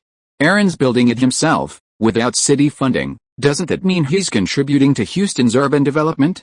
Aaron's words surprised not only Rudy Tomjanovich, but also Ray Patterson. Aaron, is this true? As a general manager, he knew all too well the impact a dedicated stadium would have on a club, but building a new one was prohibitively expensive, typically funded by the city government. Now, the new owner, Aaron Anderson, was simply spending the vast sums himself. Of course it's true. I'll make the new stadium a Houston landmark and tourist attraction, let the Houston Rockets become Houston's representative team, surpassing the NFL's Houston Oilers and MLB's Houston Astros. Aaron knew that in the United States, The NFL and MLB dominated the top two sports markets. The NBA's ratings were only slightly higher than the NHL's. Ray Patterson, though older, had worked with the Rockets for many years and had ambitious goals. If it's truly possible, I think the Houston city government will definitely support us. A new, multi-purpose stadium will have a strong impact on the local economy. The Rockets will definitely win a championship trophy someday. Ray Patterson undoubtedly supported Aaron Anderson's idea. The NBA will hold its annual draft in Auburn Hills, Michigan, at the end of this month, but it appears the Rockets have already traded their first-round pick. Aaron, the general manager, has tasked Ray Patterson and Rudy Tomjanovich with strengthening the Rockets' current roster, according to championship standards. Meanwhile, the film Interview with a Vampire, a collaboration between Dawn Pictures and Geffen Films, held its launch event in New York. Filming will begin in Louisiana, followed by London, Paris, and other locations. At the Mark Hotel on Manhattan's Upper East Side, Aaron, lying in bed, exhaled and released his hand from Monica Bellucci's hair. Moments later, Monica Bellucci climbed onto Aaron's chest and licked her lips. Interview with a Vampire was a huge investment. Previously, Monica Bellucci starred in Dracula for $40 million. Now, Interview with a Vampire, also about vampires, has a budget of $60 million. Aaron smiled. It's not easy to get Tom Cruise in a movie. By the way, your scenes will be set in Europe, right? Monica Bellucci nodded. Yes, mainly in Paris. In Interview with a Vampire, Monica Bellucci played a supporting actress with a limited screen time, while child star Kirsten Dunst had the lion's share. Wait until Philadelphia comes out. You need fame in Hollywood, Aaron said, caressing her 30-60 breasts. With fame, scripts will come. Chapter 213, Pay with your body if you lose. Although Aaron had suddenly become an NBA owner, it didn't cause much of a stir, as it was the 1992-93 NBA Finals. The Western Conference champion Phoenix Suns, led by Charles Barkley, faced the defending champion Chicago Bulls, led by Michael Jordan. In the West Village of Lower Manhattan, at the New York offices of Dawn Pictures, Aaron leaned back in his chair, and Jack Wells poured 2 glasses of wine with an excited look on his face. You've acquired the Houston Rockets. We have to celebrate. I'm an Elijah Wan fan. Aaron took a sip of wine. Do you want to participate in the management of the team? Jack Wells shook his head. You don't know what I'm capable of. My serious work was when I was with you at CAA. Then, Aaron's eyes lit up. I think you can open a sports agency. In the future, the athlete agency business will also be a big business. There's a sports agency called IMG, International Management Group. Pay attention. It originally focused on golf players, but now it also has other sports businesses. It was founded in the 1960s by agent Mark McCormick and golf legend Arnold Daniel Palmer. Jack Wells nodded. I know IMG. Most professional golf players are their clients. Aaron, do you want to acquire IMG? It's not me, it's you. Find a way to slowly acquire IMG. Mark McCormick and Arnold Daniel Palmer are both so old, they probably won't be able to manage IMG for many more years. Me. Jack Wells smiled helplessly. Are you putting me in a difficult position? IMG is doing well now, so it's hard to acquire it. First, buy some shares and slowly chip away at them. You can ask me for the money. Currently, IMG is just a small sports agency, mainly focusing on golf, so its value is not high. Then you can expand into football, baseball, and basketball. Sports agency is definitely a big business. Anyway, the business model is similar to Angel Company. One provides players, the other provides security personnel. Aaron shrugged. In the future, he could also enter football, tennis, and other fields. After Jack Wells left, Aaron looked over the box office data. The Crying Game took in $62 million in North America, Scent of a Woman took in $63 million in North America and $71 million overseas, for a global total of $130 million, and Schindler's List took in $96 million in North America and $225 million overseas, for a total of $320 million worldwide. The 3 art films released at the end of last year were all critical and commercial successes, with the 3 films alone earning over $200 million at the box office. Plus, there were videotapes, TV broadcasts, and so on. This gave Aaron the confidence to acquire the Houston Rockets and even consider acquiring Rainbow Media's AMC cable network. Meanwhile, Universal's blockbuster Jurassic Park began its theatrical run. After earning $3 million at midnight screenings on Thursday, it officially opened the following day in 2,407 theaters across North America, grossing $47 million over the weekend. That night, in an apartment near the High Line, Winona Ryder came to see Aaron. "Well, aren't you going to film Little Women, the film adaptation of the literary work of the same name?" Aaron sat on the sofa, holding the girl, feeling the warmth of her embrace. "It's still in the works, and filming probably won't start until October. By the way, The Pain of Reality should be released overseas, right?" Winona Ryder's first film is both producer and actress. The Pain of Reality grossed $24 million in North America, a respectable figure for an art film with a budget of only $12 million. It will be released in Europe. The Pain of Reality has received good reviews and is considered a well-received coming-of-age film, and Ben Stiller's directing skills are also worthy of recognition. Although The Pain of Reality wasn't a commercial success, it certainly wasn't a loss maker. With Winona Ryder's fame, it should also have some box office success in Europe. Really?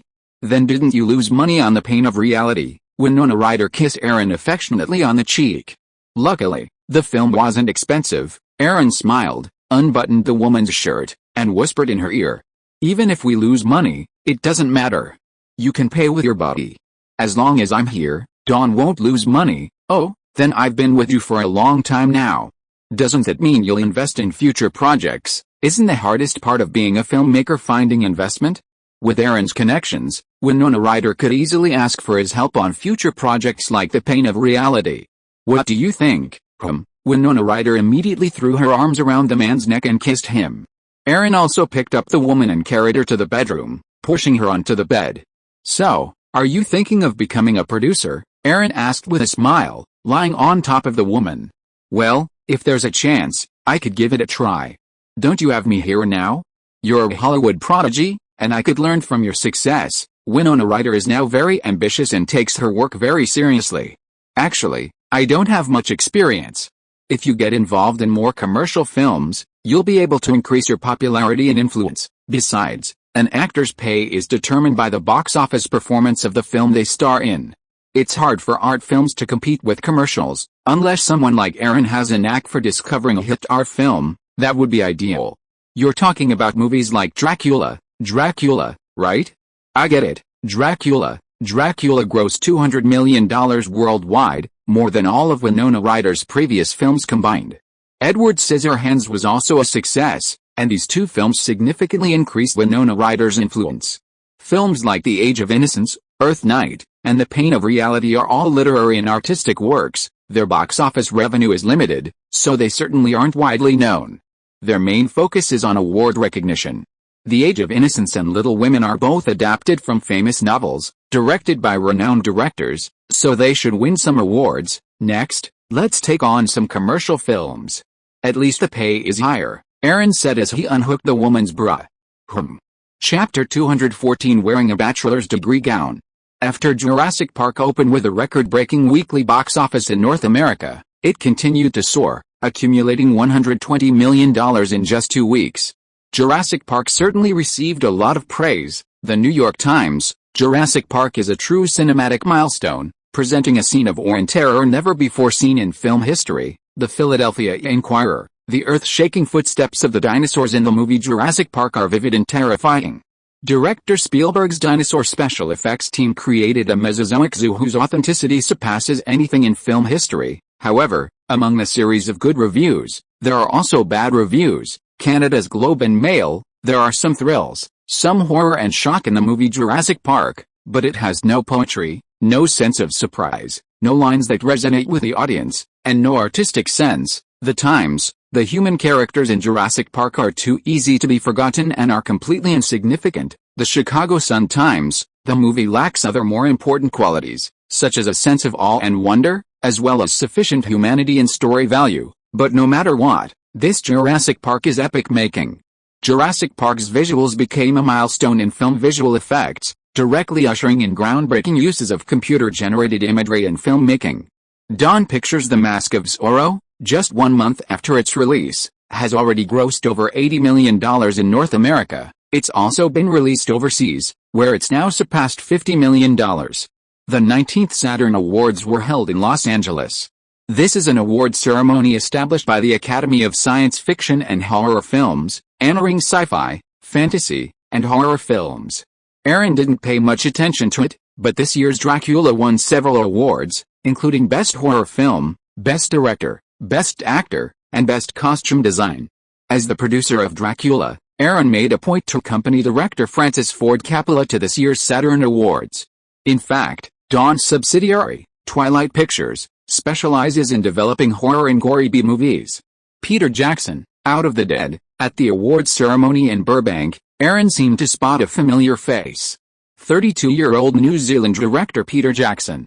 Out of the Dead, a low-budget horror film with gory, violent, and absurd proportions, launched Peter Jackson into Hollywood.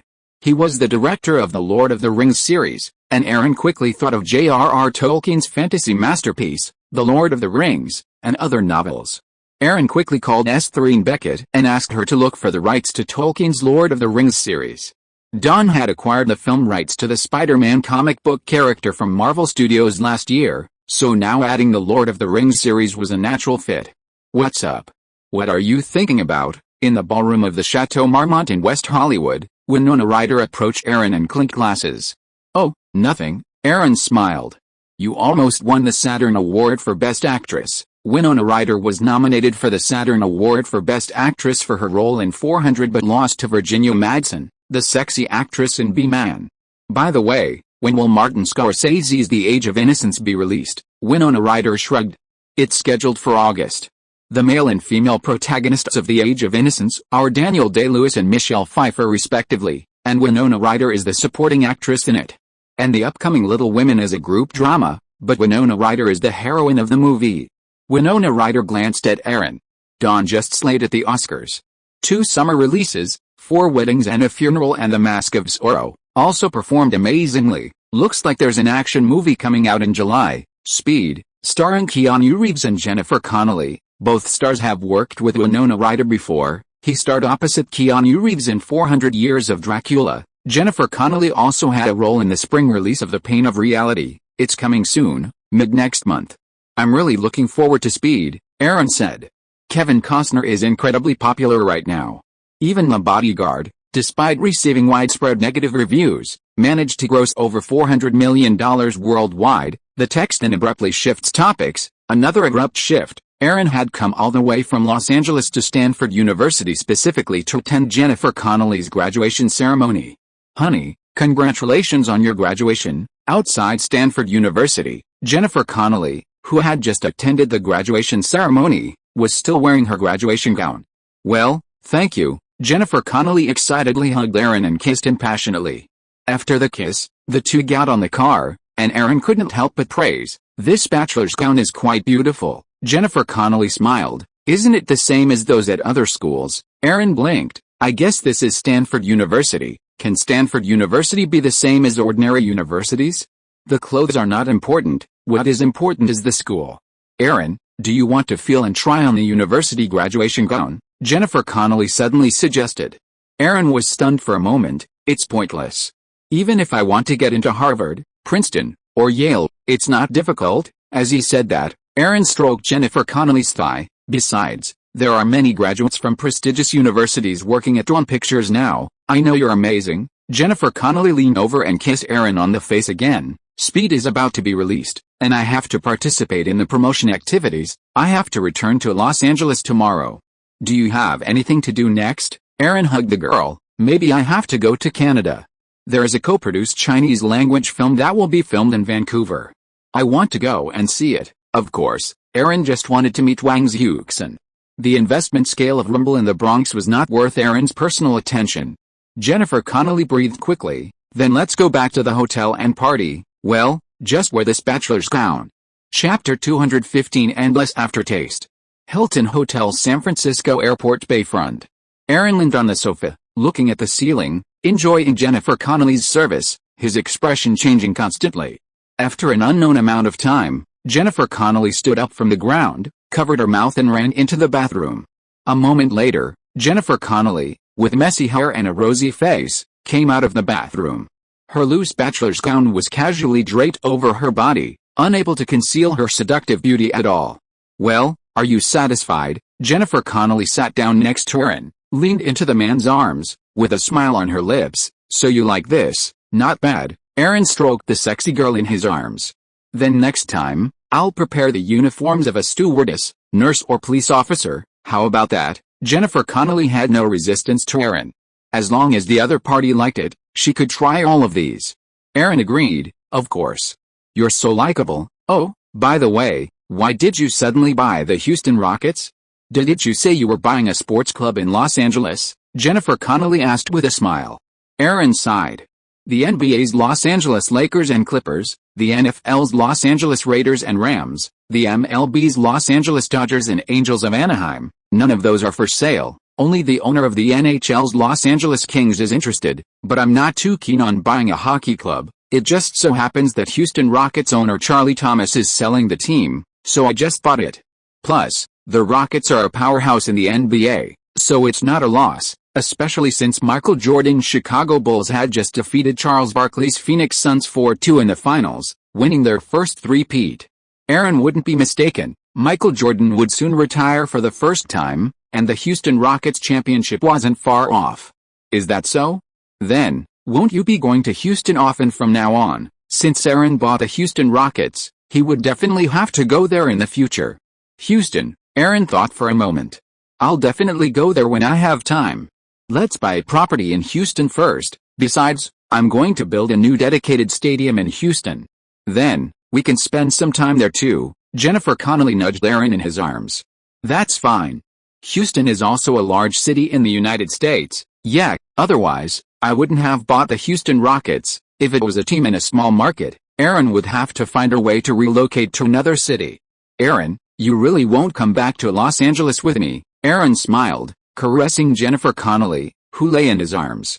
Don't worry, you've graduated anyway. We'll have plenty of time later. Vancouver is a port city in British Columbia, BC, Canada, and the center of the Greater Vancouver metropolitan area. It lies west of the Coast Mountains on the coastal plains and the Fraser River Delta, facing Vancouver Island to the west across the Strait of Georgia and connecting to the Pacific Ocean via the Strait of Juan de Fuca.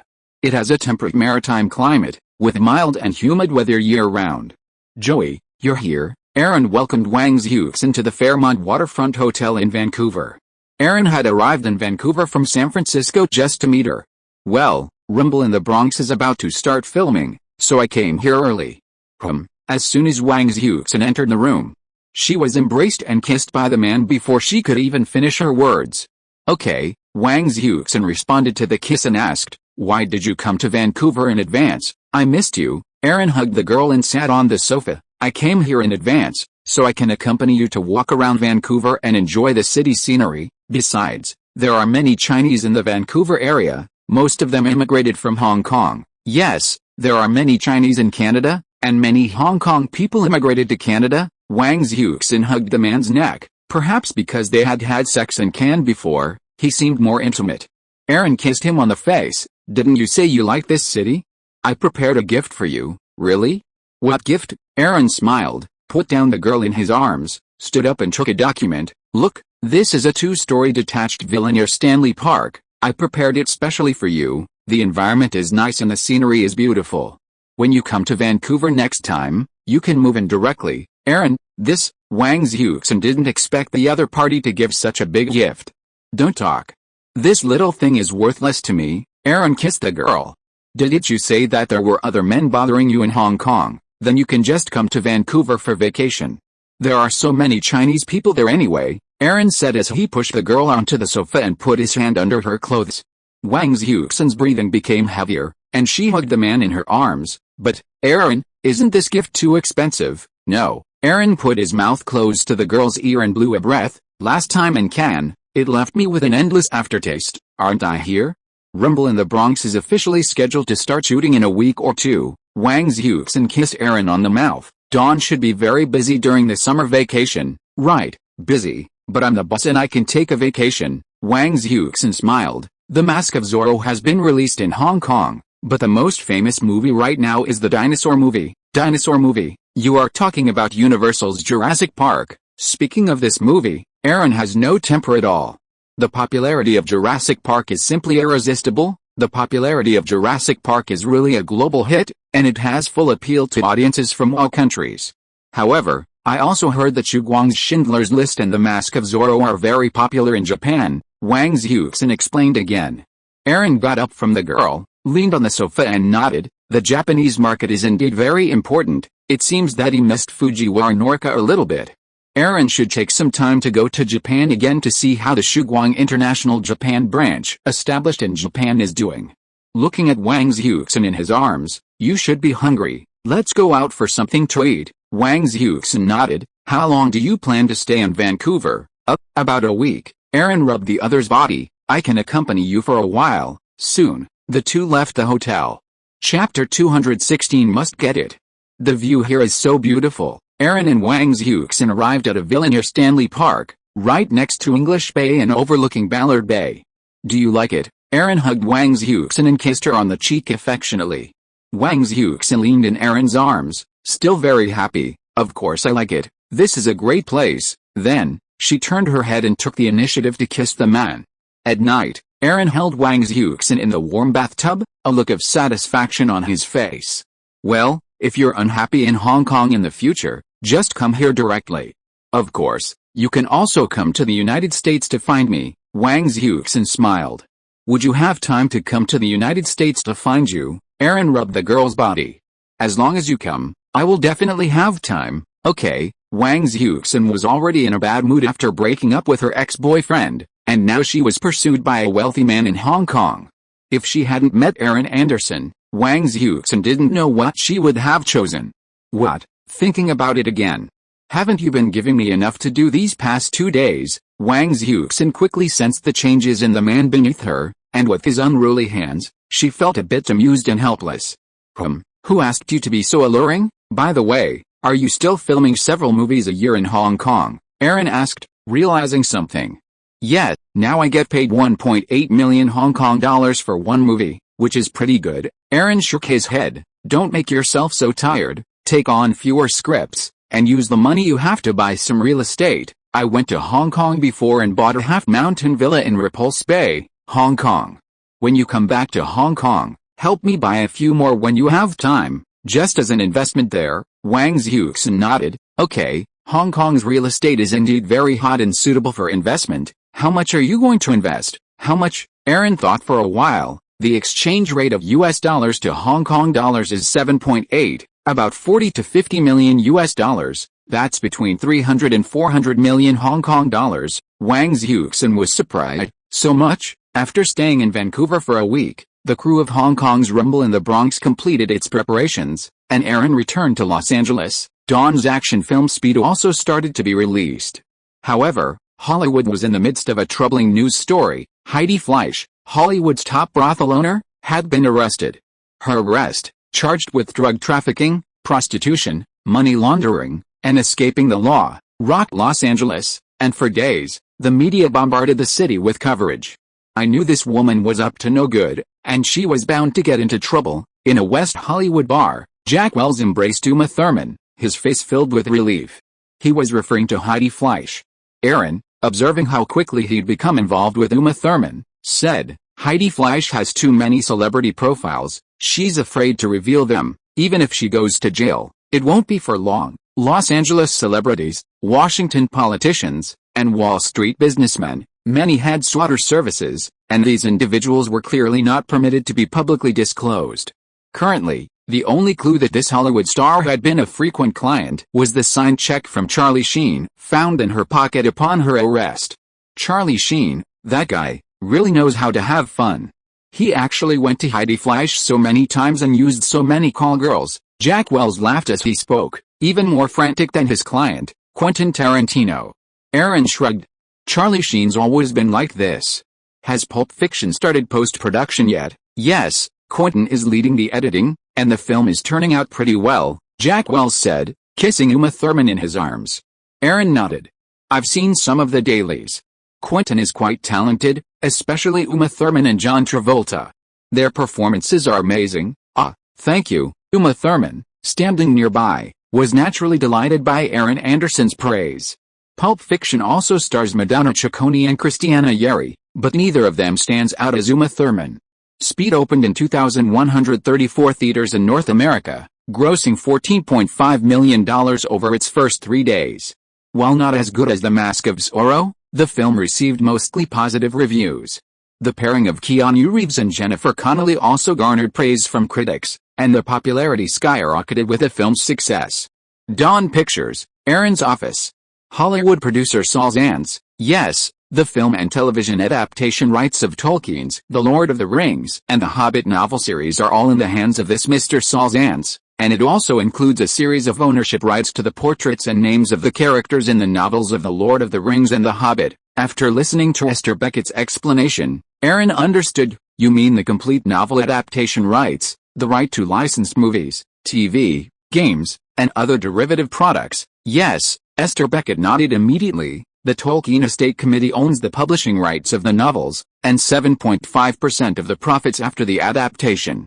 The film and television adaptation rights of the Lord of the Rings series are in the hands of Saul Zaentz, but the film distribution rights of the Hobbit series are in the hands of United Artists Pictures, and he only has the production rights. The reason for this is that after Saul Zaentz purchased the ownership of the Lord of the Rings series, United Artists Pictures also bought the ownership of the Hobbit series. Later, Saul Zaentz acquired the rights to the Hobbit franchise from United Artists, but United Artists retained the distribution rights, much like the James Bond films. Aaron smiled and said, Tolkien's The Lord of the Rings is the most exciting. The Hobbit isn't bad, but it's not as good as The Lord of the Rings. With its grand spectacle and numerous characters, Hollywood isn't optimistic about adapting this fantasy novel, but Dawn is different, Aaron said, glancing at Esther Beckett. Have someone negotiate directly with Saul Zaentz. Dawn wants to acquire his rights to The Lord of the Rings and the Hobbit franchises. In fact, Norway had just adapted The Lord of the Rings into a television series, but the filming was crude and didn't make any waves. No matter what, Aaron must get the film and television adaptation rights for The Lord of the Rings and The Hobbit. If the Silmarillion was not pieced together from some of Tolkien's manuscripts, Aaron would have wanted to get the adaptation rights directly from the Tolkien Estate Committee. If you are listening to this novel on a channel other than Fanfic World, it means it was downloaded and re-uploaded without effort. We warmly invite you to visit our channel, Fanfic World. There you will find the original version of this story and many other novels of various genres. We look forward to seeing you dive into a world of incredible novels. Chapter 217 Who Can Reject You? $16 million. Aaron was stunned when he heard the price Saul Zaentz had offered for the rights to The Hobbit and The Lord of the Rings. He looked at his deputy, Don Steele, and asked, Is Saul Zaentz refusing to lower the price? Don Steele shook his head.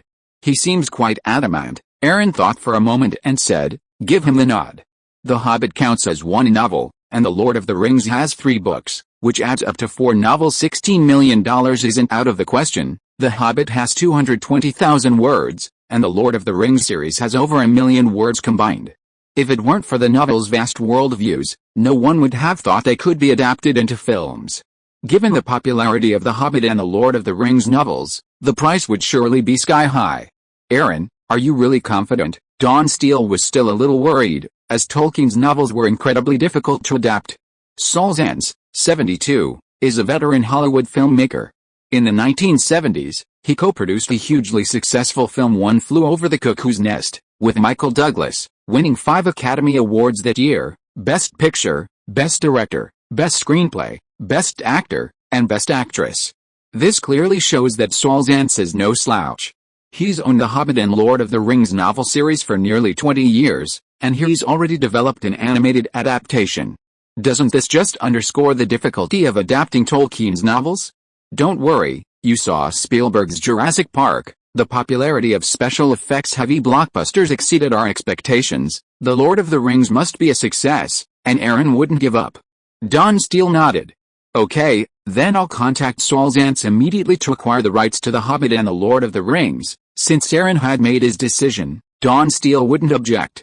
By the way, Disney spent $60 million to acquire Miramax, including all liabilities. Miramax is still managed by the Weinstein brothers and maintains its independence, but they can only decide on projects under $12 million. Oh, really? That's pretty fast. Aaron smiled, unconcerned. Hollywood had its own Dawn, and the other independent film companies wouldn't have a good chance. Disney's live-action films were a mess. Jeffrey Katzenberg's animated features were certainly strong, but the live-action market was much larger than the children's animation market. "How is the battle between Summer Redstone and Barry Diller for Paramount?" Aaron suddenly inquired. After all, the fate of Paramount was a major event that would affect the entire Hollywood. "The competition is fierce. Paramount's board of directors is still waiting to see what decision Martin Davis will make." Martin Davis, chairman of Paramount Communications, Gulf and Western Industries Group. "Looks like both Barry Diller and Summer Redstone want to take over Paramount." Aaron leaned back in his chair, tapping his fingers lightly on the table. "Forget it. Let's first get Saul Zantz's rights to The Hobbit and The Lord of the Rings novels." That evening, Aaron and Catherine Zeta-Jones returned to their villa in Bel Air. The Mask of Zorro had been released for nearly 2 months, and it had already grossed over $100 million in North America and $100 million overseas. It was looking great. Aaron, Speed took in another $13 million this weekend, and it's trending well too, after arriving in the United States. Catherine Zeta-Jones also began to pay attention to Su Guang's other works. Aaron leaned back on the sofa and smiled. "That's a cumulative $35 million in 10 days. Not bad. After all, Speed only cost $30 million to produce, was directed by a newcomer, and starred Keanu Reeves and Jennifer Connelly, both relatively unknown. As a new take on the action film, Speed actually received very positive reviews. The Hollywood Reporter commented, "This is a clever and innovative thriller that seamlessly integrates action, stunts, and special effects with thrills. It's a rare and excellent action thriller." Quentin Tarantino, fresh off filming Pulp Fiction, also praised Speed highly. "Well, 4 Weddings and a Funeral has grossed over $200 million worldwide, and now The Mask of Zorro and Speed are also impressive. Don's performance this summer is another surprising one." Catherine Zeta-Jones put her arms around the man's neck and kissed him. "In Hollywood, Aaron Anderson is the best filmmaker." Aaron stroked the girl in his arms. "Don has a romance film to shoot, and it needs 2 actresses, so I plan to have you and Jennifer Connelly star in it together." Aaron was talking about the script My Best Friend's Wedding, which was originally prepared by Aaron for Jennifer Connelly. This year, Jennifer Connelly and Catherine Zeta-Jones became famous for Speed and The Mask of Zorro respectively. And it's just right for them to star in My Best Friend's Wedding together. "You've got a script." Catherine Zeta-Jones' eyes lit up.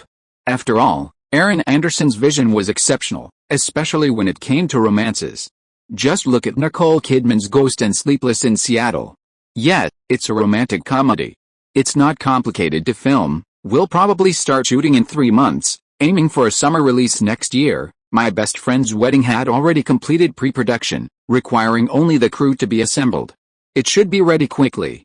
"No problem," Catherine Zeta-Jones agreed. Although she had already gained a certain level of fame in Hollywood thanks to The Mask of Zorro and had received scripts from Hollywood, how could she refuse a project like Dawn? Aaron smiled and rubbed the girl's body. "Don't you want to read the script first?" Catherine Zeta-Jones hugged the man. Is there any woman who would refuse Aaron Anderson's script? There was the example of Nicole Kidman before, and then there was Sophie Marceau, me and Jennifer Connelly. Now all the actresses hope to play a role in your movie. Moreover, Catherine Zeta-Jones has been paying attention to her fellow countryman Elizabeth Hurley, who is currently filming the Dawn blockbuster Forrest Gump with Tom Hanks. Chapter 218, Popular Around the World.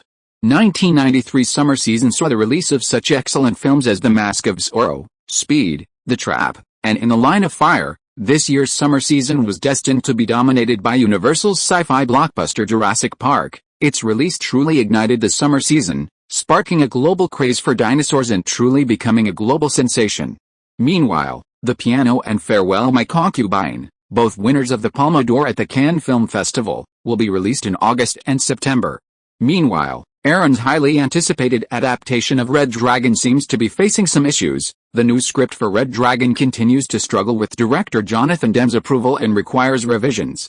Aaron, meanwhile, brought Monica Bellucci to the New Orleans, Louisiana, set of Interview with a Vampire. The crew was about to depart for Paris and Romania for filming, and Bellucci would be accompanying them.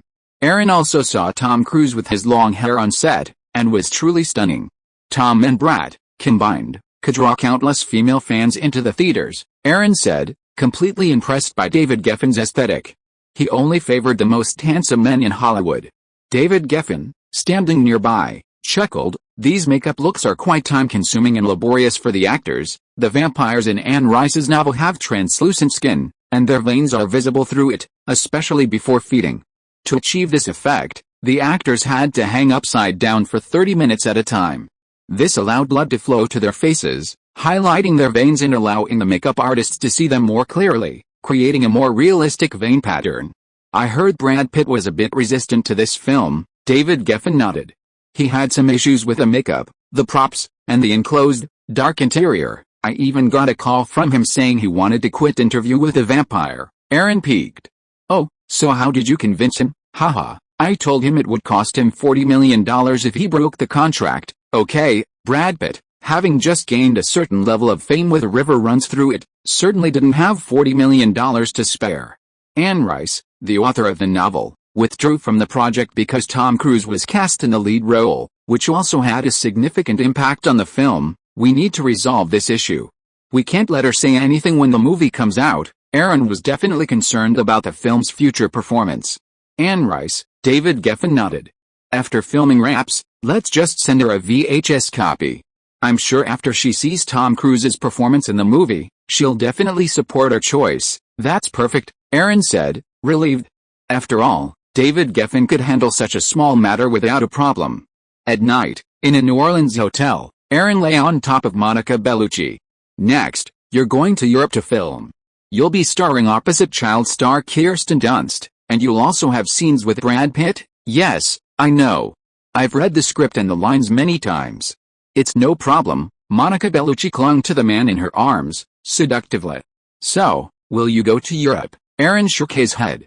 No, I've been to Paris and Madrid before. This year, I won't be going to Europe unless something important happens. Of course, what Aaron hadn't mentioned was that a European vacation would be different. After leaving New Orleans and returning to Los Angeles, Aaron immediately received good news. Dawn had acquired the rights to The Hobbit and The Lord of the Rings novels from Saul Zaentz. $16 million, that's not cheap, Aaron exclaimed from his office chair. It's quite expensive, $16 million, that's over 80 million francs, Christiana Yeri said as she came to the desk, sat in Aaron's arms, and kissed him. Aaron embraced Christiana Yeri and kissed her passionately for a while. Then, he reached into her blouse and asked softly, Pulp Fiction is your first Hollywood movie. How was it? Yeah, it felt okay, Christiana Yeri exhaled, her breath ragged. I've read the script for The Mask. They need a sexy American woman. I don't think I'd be suitable, Aaron smiled. The Mask is a Dark Horse Comics production, and it has a fan base in the US. The crew used American women because they're targeting the North American market. Jim Carrey and Sue Wong already had a 3-movie contract, Ace Ventura and The Mask. Aaron had already planned a third film. Once Ace Ventura was released, they could develop a sequel. No wonder, Christiana Yeri said, not feeling uncomfortable. After all, she was a newcomer of Brazilian French descent. She'd just arrived in Hollywood and already been cast in Pulp Fiction. Not bad. Don't worry, now that you've starred in the movie Pulp Fiction, you can join the Screen Actors Guild. When Pulp Fiction is released, at least you'll have an extra resume, and besides, don't you have me? Aaron Anderson is Christiana Yeri's biggest guarantee, which is why she came directly to Hollywood from France. Christiana Yeri smiled. I wasn't worried at all, because I knew you wouldn't forget me. Besides, now I have something to do. I've listened to you and set up a model agency targeting the South American market. Next, I'm going to Brazil for a while. I want to personally look for a few Brazilian models and bring them to Hollywood. After all, Christiana Yeri herself is Brazilian. She was born in Sao Paulo. Although she immigrated to France with her family when she was a child, but many of Christiana Yeri's relatives are still in Brazil. That's perfect. Victoria's Secret has a fashion show around November. This is the first time it's held this year, so there might not be much media attention, and the models won't be the famous, Aaron reminded her while kissing the girl on the cheek. Chapter 219 The entertainment industry is like this. At the Sunset Marcus Hotel in West Hollywood, a grand celebration was held for the release of 4 Weddings and a Funeral. Producer Richard Curtis, director Mike Newell, and leading actors Hugh Grant and Sophie Marceau were in attendance. With a North American box office of $50 million and an overseas reach of $200 million, bringing its global total to $250 million, 4 Weddings and a Funeral astounded the audience. The film's distinctive British humor showcased the power and appeal of British romantic comedies. Has Fanfan opened in France? Aaron asked, clinking his glasses with a voluptuous Sophie Marceau. It has, and it's doing really well both critically and at the box office. Marceau couldn't contain her excitement. The success of 2 consecutive films had skyrocketed her fame and influence. Unlike romantic comedies like Four Weddings and a Funeral, Fanfan, as a French romance, has garnered exceptional acclaim from filmmakers. Congratulations, Aaron kissed her on the cheek. Now, you're definitely the most famous actress in Europe, Sophie Marceau smiled. How does she compare to Nicole Kidman? Aaron shrugged. She's Australian, not European. Which actress in Europe right now can compete with you in popularity? Not even Isabelle Adjani, Catherine Deneuve, or Isabelle Huppert, really, of course. Well, now's your chance to enjoy the admiration. Go ahead, Aaron smiled and pinched her waist. The biggest beneficiary of Four Weddings and a Funeral was British actor Hugh Grant. Handsome, dashing, and humorous, he became a huge star thanks to this film. However, Aaron held the film's producer, Richard Curtis, in high regard. He had adapted the script and was truly gifted in the romantic comedy genre. Aaron specifically asked Ron Steele to ask Richard Curtis if he had any new ideas. Moreover, Aaron had already decided to hand over Notting Hill to the other party for future production. As for the male and female leads, Aaron's idea was to go straight for Hugh Grant and Nicole Kidman, 2 actors with sufficient reputation. A moment later, the stylishly dressed and sexy Elizabeth Hurley approached. Aaron, where are you going tonight? Aaron's mouth twitched. Aren't you here with Hugh Grant tonight? How exciting is that? Although Elizabeth Hurley looked radiant tonight, it was a bit too much. Elizabeth Hurley smiled slightly. Are you scared? You weren't like this before. Aaron shook his head. Has something happened between you and Hugh Grant? What happened? Now all we have left is to announce our breakup. Isn't that common in the entertainment industry? Elizabeth Hurley didn't hide anything. I see. Aaron understood. After all, as celebrities, separation is common. Breakups are normal.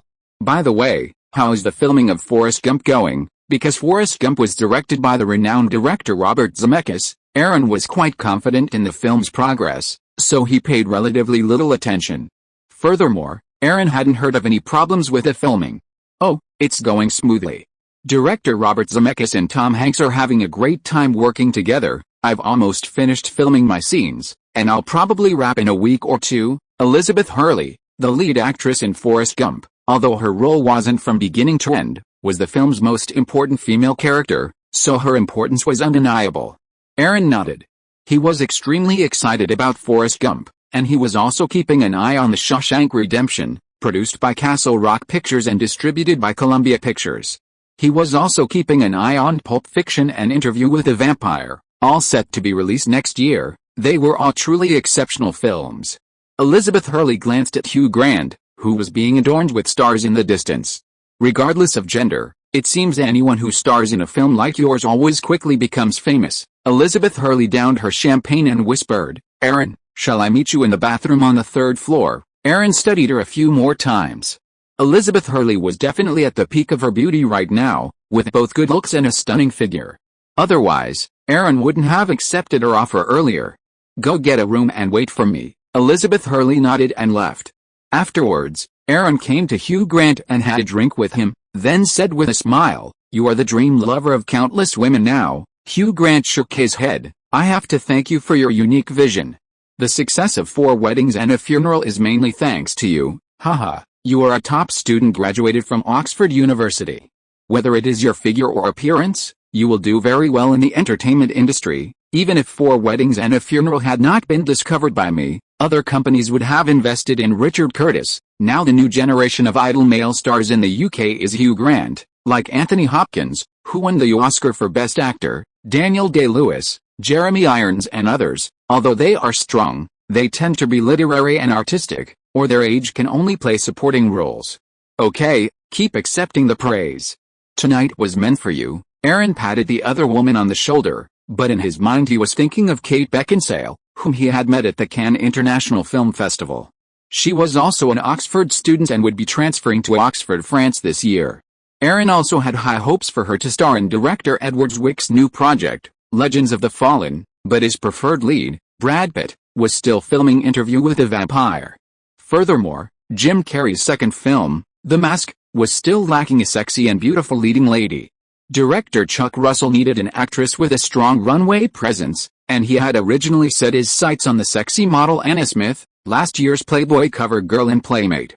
Unfortunately, Anna Smith was cast in Paramount's comedy, The Dark Knight Rises. Chapter 220. More familiar with his son. Well, are you leaving yet? Elizabeth Hurley lay disheveled on the bed in her hotel room, watching Aaron Anderson getting dressed. Aaron leaned down and kissed the woman on the lips, caressing her 36C breasts. The party isn't over yet. I have to go down and take a look. When you're done filming Forrest Gump, come find me. Aaron stayed in Elizabeth Hurley's room for almost an hour before returning to the party. Elizabeth Hurley, on the other hand, simply retired to her room to rest. The bustling ballroom had become less crowded. As Aaron and Sophie Marceau prepared to leave the hotel together, they suddenly saw Hugh Grant getting into a car with a young woman in his arms. It seems all men are so playful. Grant was always hanging out in bars back in London when we were filming 4 Weddings and a Funeral. Sophie Marceau, standing nearby, had known Hugh Grant's personality from their time together on 4 Weddings and a Funeral. Aaron smiled.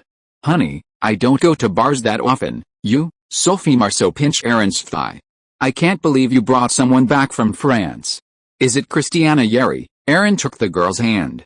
Hey, that's my assistant. Sophie Marceau smiled and got into the back seat of the car. Aaron followed suit.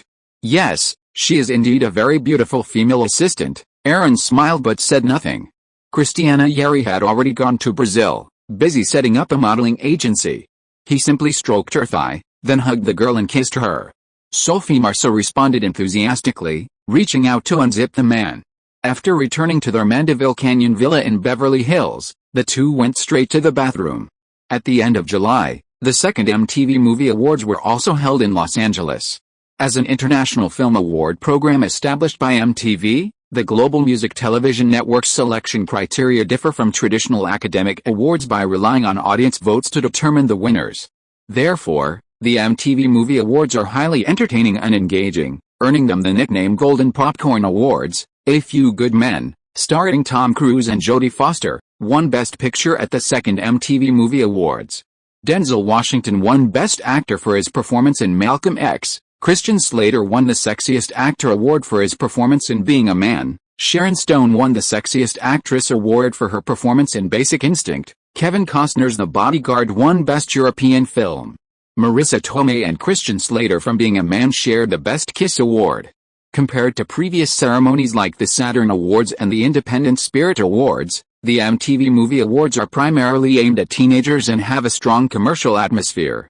Marissa Tomei, 29, the glamorous actress who just won the Best Supporting Actress Oscar for My Cousin Vinny this year, is also a star. MTV, ESPN, and CNN dominate the entertainment, sports, and news categories, respectively, and are currently the 3 most profitable cable networks in the United States. MTV is owned by Viacom, ESPN is owned by CTV ABC and Hearst Media, and CNN is owned by TBS. Aaron's Dawn has been keeping an eye on AMC, a cable network owned by Rainbow Media, which in turn is owned by the Dolan family's CVC, Photonic Vision Corporation. New York, Manhattan, Plaza Hotel. Aaron Anderson met with CVC chairman Charles Dolan, the 67-year-old who founded CVC and also founded the renowned HBO channel. Of course, Aaron was more familiar with Charles Dolan's youngest son, James Dolan, the future owner of the New York Knicks and other clubs. However, MSG, which included the Knicks and Madison Square Garden, was currently owned by Paramount Communications. Good afternoon, Mr. Dolan. Charles Dolan looked at Aaron and nodded with relief. Good afternoon, Aaron, but inwardly, he sighed. His youngest son, James Dolan, was already 37 years old and had achieved nothing. He spent his days drinking, gambling, visiting prostitutes, and using marijuana. Not long ago, Charles Dolan had no choice but to send James Dolan to rehab to try to change. Aaron, do you really want to acquire AMC Cable Network? Aaron nodded. $120 million in cash to acquire AMC, and also assume $80 million of AMC Cable Network's debt. Mr. Dolan, Don's offer is very sincere. Charles Dolan tapped his knees with his fingers on his knees, thinking in his mind, AMC was established less than 10 years ago and has no self-produced dramas. It mainly broadcasts works licensed from purchased film companies. Aaron, perhaps another way will be more satisfactory. Aaron took a sip of wine. Oh, what way? Charles Dolan looked at Aaron. AMC can sell half of its shares to Suzuki, as well as all content production rights. We CVC will continue to operate AMC, but will only be responsible for the distribution and broadcasting of film and television. Aaron smiled and shook his head directly. Don't say that. AMC doesn't have its own production department at all. Even if it does, can it compare with Suzuki? And if CVC continues to operate AMC, then the distribution of Suzuki's films on various TV stations should also be handed over to CVC. Charles Dolan had a great idea. He wanted to use half of AMC's shares to directly pull Suzuki onto AMC's broken car. At that time, not only would AMC be able to broadcast Suzuki's hit movies first, but it would also be able to obtain TV series produced by Suzuki TV. Mr. Dolan, you should understand that Sugwang wants a TV station just for the platform. The current conditions of AMC cable network are in line with my expectations, but that doesn't mean Sugwang has no other options. Aaron could actually acquire a local cable TV network first, and then merge with other TV stations to expand the customer base. With Sugwang Pictures' excellent film supply, there is no need to worry about users not subscribing. With the two companies holding it together, CVC's other resources can also accelerate AMC's development. Charles Dolan still wanted to own AMC together with Sugwang. He knew that Sugwang had the ability to increase AMC's ratings. Sugwang must hold more than 51%, and it is Sugwang that manages the AMC cable network and owns the operating rights of the TV stations. CVC can assist in management. Chapter 221 The Profound Actress. After Sugan officially made its offer to AMC, Aaron waited for Charles Dolan's decision. After all, AMC wasn't that important within CVC. Meanwhile, Viacom offered $8.2 billion, hoping to buy out Paramount Communications shareholders at a premium.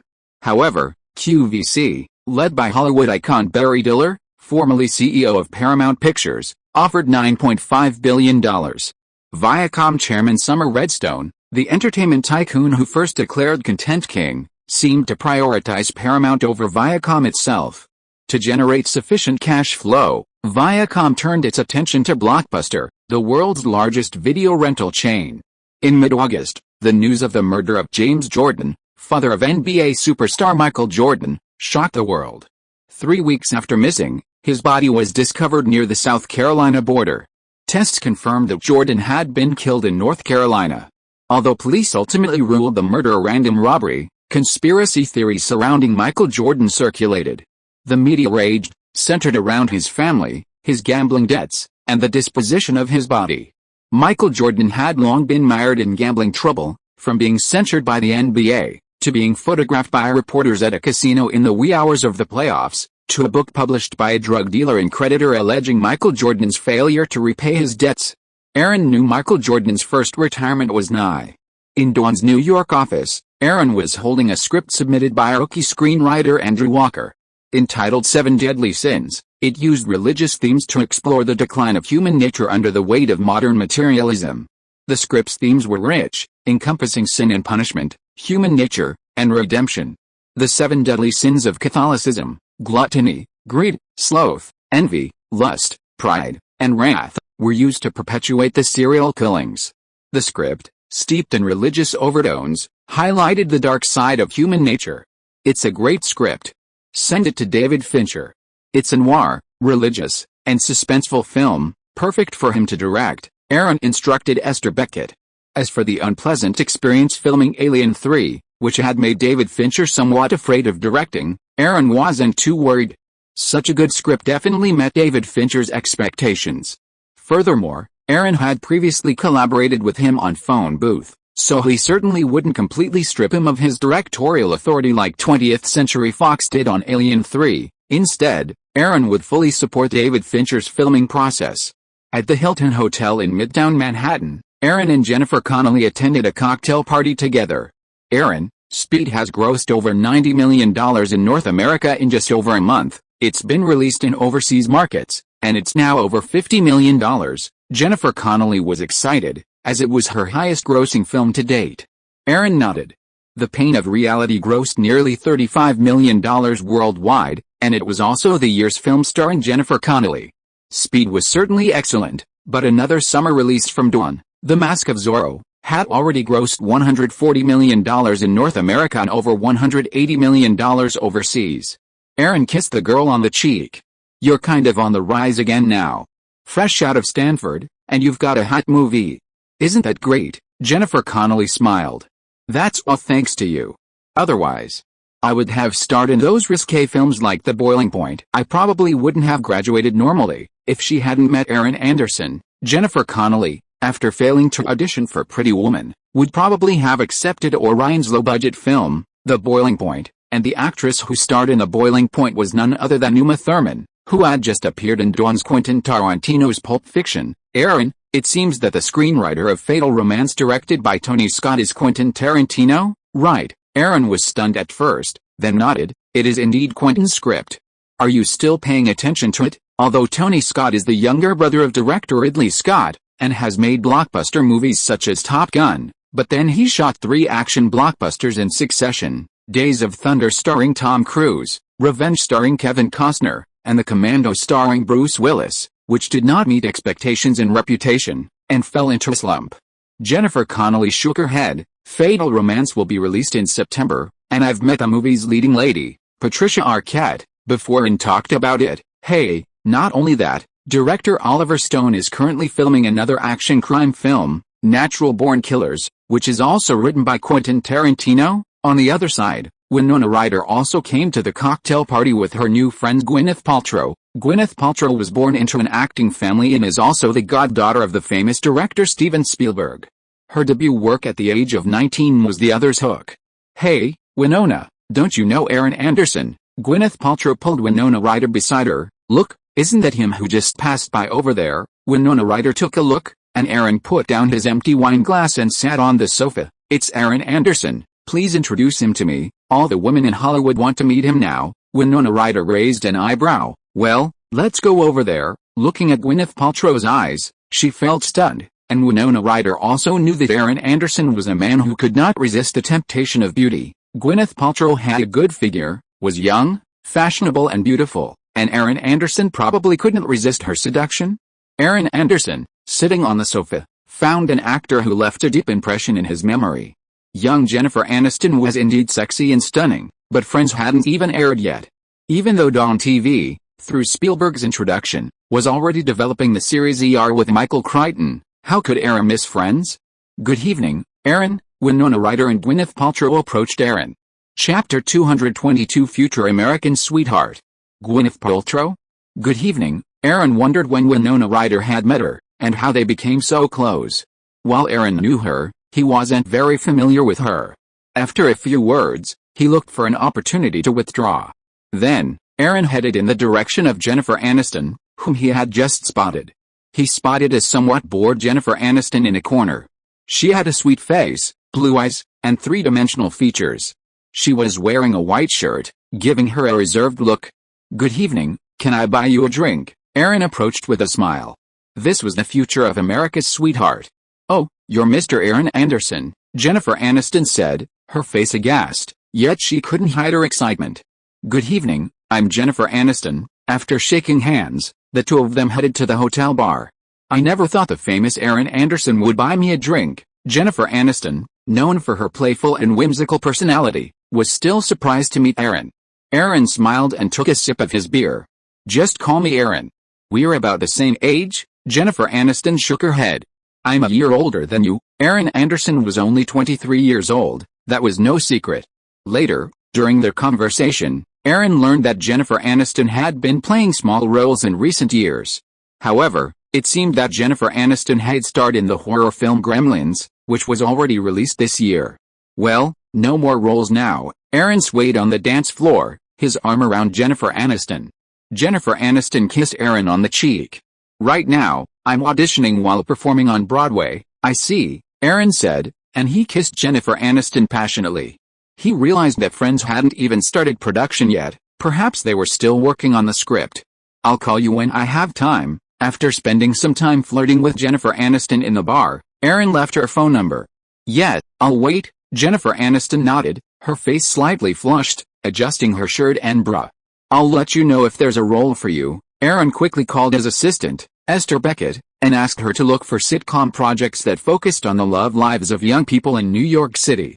After all, if Aaron remembered correctly, the name of the future Friends had been decided before it aired, and he had no idea what it would be called now. At night, in a villa on Manhattan's Upper East Side, Jennifer Connelly lay on top of Aaron, panting heavily. "Honey, I just ran into Winona at the reception. She's going to Italy for the Venice International Film Festival. Martin Scorsese's The Age of Innocence is nominated for the Golden Lion. It seems the Venice International Film Festival is about to begin," Aaron said, caressing the alluring Jennifer Connelly in his arms, thinking about the good films that might be coming. Aaron knew the Golden Lion nominees, of course. Among them was Cowgirls Blues, starring Uma Thurman and Keanu Reeves. The director was Gus Van Sant, whose film My Own Private Idaho, starring Phoenix River and Keanu Reeves, was Don's previous investment. "Are you going to Italy?" "I can come with you." Jennifer Connelly, besides some follow-up work on Speed, was also preparing to film My Best Friend's Wedding. Aaron shook his head. "I don't think I'll have time to go to Venice, Italy. Don has several new projects in the works, film and TV production, and negotiations with CVC Group for the acquisition of AMC Cable Network. Since its French premiere, The Piano has been released in Europe, Australia, and elsewhere, and just opened in North America, with the international box office already exceeding $50 million. Aaron certainly has a lot on his plate. He'd already been to Cannes in May, so there probably weren't any good films in Venice. "Okay," Jennifer Connelly rubbed against the man, then kissed him. Aaron responded for a moment, then couldn't help but smile. "What? Wasn't that enough?" Jennifer Connelly blinked. "It's been a while since I last saw you. The last time we were together was on my graduation night." "Wait a minute, I'm going to change." Jennifer Connelly smiled, then climbed off the man and left the bedroom. A moment later, Jennifer Connelly walked in, dressed in a sexy stewardess outfit. Her long, white legs and half-exposed breasts were visible. "Aaron, does it look good?" Aaron stared, then smiled. "Which airline's outfit is this?" Jennifer Connelly licked her lips. "It's exclusive to Anderson Connolly Airlines." Over the next few days, Aaron read through a number of urban romance scripts in his New York office before finally discovering a creative outline for a novel called Insomnia Cafe, written by David Crane and Marta Kaufman. It tells the story of 6 young men and women living in a New York apartment. "How are you?" "That's it," Aaron said, leaning back in his chair and rubbing his eyes. He quickly called over Esther Beckett. "This Insomnia Cafe has a very good idea. Don TV can invest in David Crane and Marta Kaufman. By the way, my opinion is to change the name directly to Friends." Esther Beckett nodded. "Then I will take the project to the Don TV department as soon as possible." "Well, there is more. Is there any news from CVC yet?" Aaron has been paying attention to the AMC cable network, waiting for Charles Dolan's final decision. "Not yet.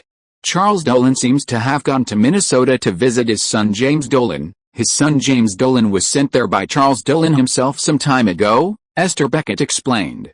Aaron curled his lips. "I wonder when Charles Dolan will come back." Esther Beckett shook her head. "Keep paying attention and keep in touch with the CVC Group." Chapter 223, Is it still an independent film company? At the end of August, Dawn TV officially launched the project for Insomnia Cafe and entered the preparatory phase. The script was renamed Friends, as Aaron requested. Meanwhile, Aaron specifically gave Jennifer Aniston's contact information to David Crane and Marta Kaufman. However, the real good news was that CVC had agreed to sell AMC Cable Network, selling 80% of its shares for $100 million, with Charles Dolan retaining 20%. "It's a pleasure to work with you. Don will definitely make AMC a top-rated network," he said, as the other party didn't raise the price much, so Aaron naturally agreed. "I have confidence in you," Charles Dolan smiled. Since AMC was under his control and lacked competitive power, he decided to let the young Aaron Anderson manage and operate it. Currently, AMC mainly aired classic films, lacking competitiveness in new releases, and its pricing was low, with advertising fees also being inexpensive. But Aaron was determined to change things. AMC had to have its own original series, and in addition to old releases, it had to show new releases as well. Afterwards, Aaron met with Jovan Adams, the current head of AMC. Shu Guang is producing ER, and it will premiere on AMC next year. AMC is also going to set up its own production department to produce its own dramas. I will find someone to be in charge of this. Also, AMC will have to join the competition for new films. Jovan Adams nodded and agreed to Aaron's arrangement. TBS is setting up the Turner Classic Movies channel TCM, which is our direct competitor. AMC has cooperation agreements with several major Hollywood film studios, but TCM's entry into the competition has increased our costs a lot. Aaron shrugged. When will the TCM channel be broadcast? Next year. TCM is backed by the TBS Group, which is not comparable to the Dolan family's CVC Group. The size gap is too big. If TCM also wants to enter the old film market, it will indeed be a direct competitor of ACM, and a richer competitor at that. I've met Ted Turner before. He's also interested in Hollywood. Aaron tapped the table. TBS is perhaps the second largest television group after CBS ABC. TBS's current market capitalization is probably similar to Viacom's, but it carries considerable debt. The Piano Lesson premiered in North America in August. Although Aaron didn't pay much attention, it surpassed $20 million at the North American box office within a month. It seems Aaron is even more excited about the next Farewell My Concubine. Meanwhile, in August, another Chinese film, The Wedding Banquet, directed by Ang Lee, was released. Distributed by Samuel Goldwyn Films, it won the Golden Bear at this year's Berlin International Film Festival. The Wedding Banquet also performed well at the box office, surpassing $10 million in North America. As the second film in Ang Lee's Father trilogy, he also directed Pushing Hands, which was released 2 years ago and received widespread critical acclaim. Dawn, which owns Crescent Films, an art house film label, would naturally be interested in Ang Lee. However, the North American distribution rights for the final film in his trilogy, Eat Drink Man Woman, already belonged to Samuel Goldwyn Films. At a cocktail party at the Carlyle Hotel in New York, Aaron met Martin Fisher, co-founder of Castle Rock and CEO of Castle Rock Entertainment Group.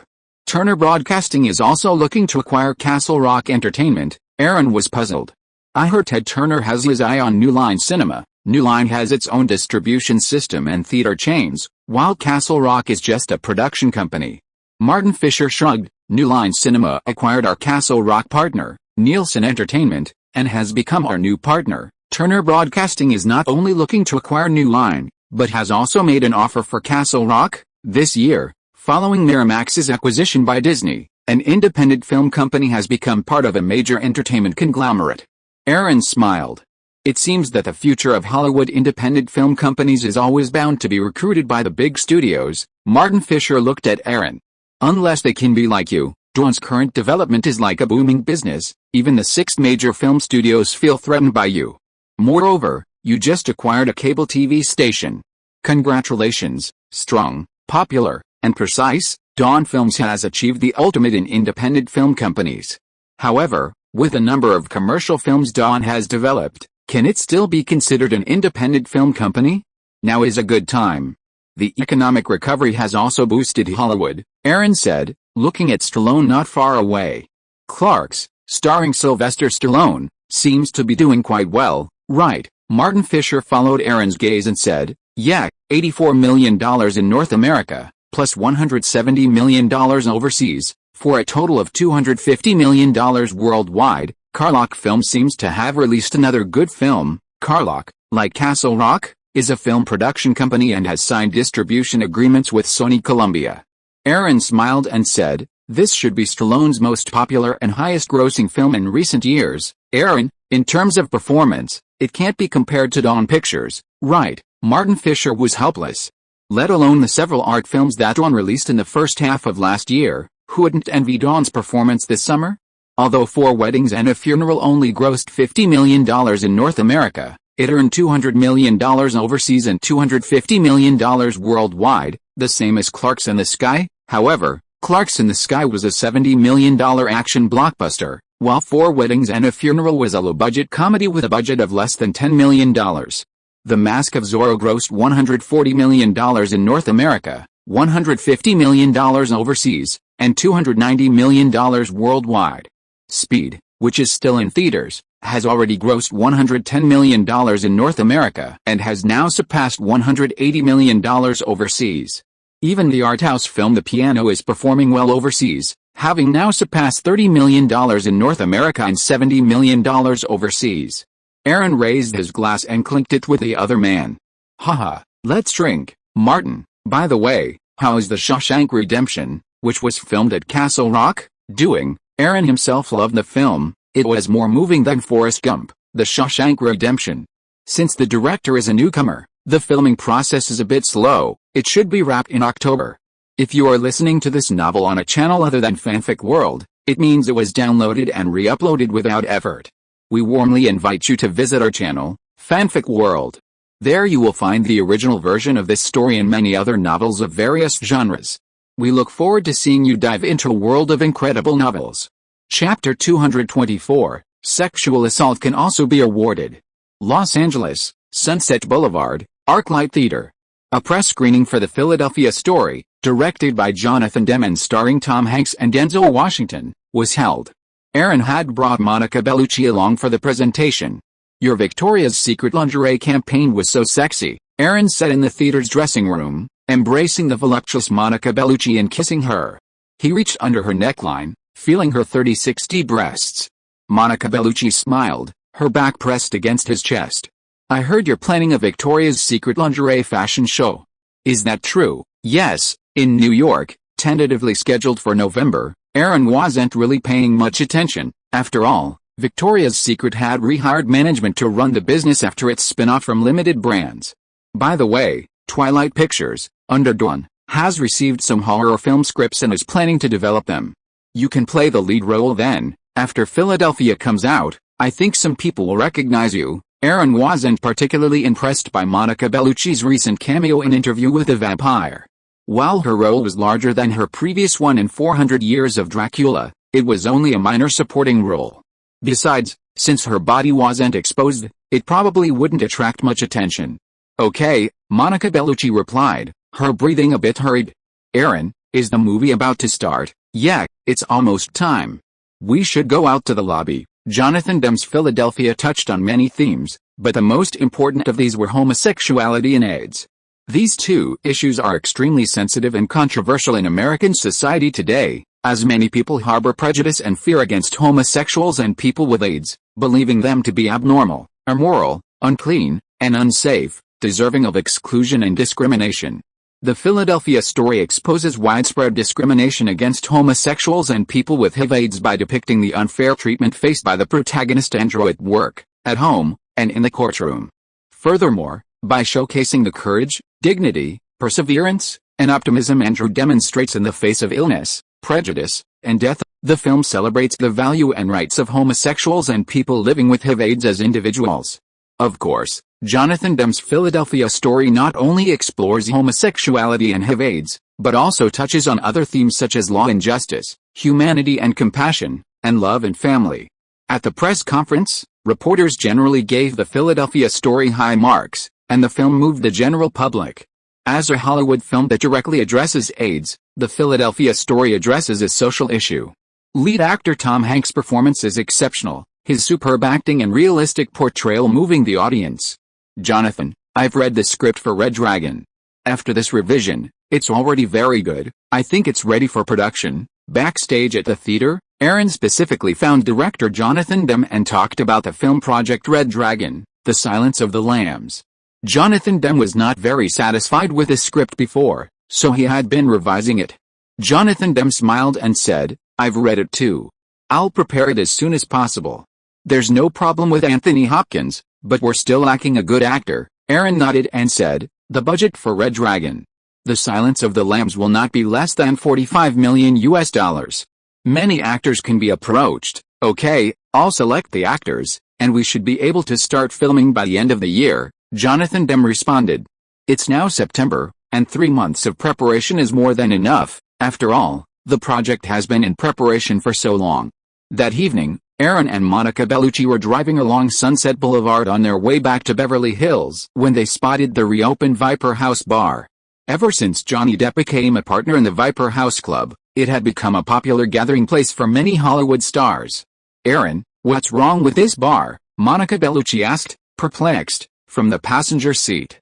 Aaron smiled and stroked the woman's thigh. Johnny Depp is one of the owners of this club, of course. Aaron remembered it, not because of Johnny Depp, but because he remembered that River Phoenix had died in this bar. Johnny Depp, isn't that Winona Ryder's ex-boyfriend, Monica Bellucci, after all, had starred in the film Dracula, so she was quite familiar with Winona Ryder.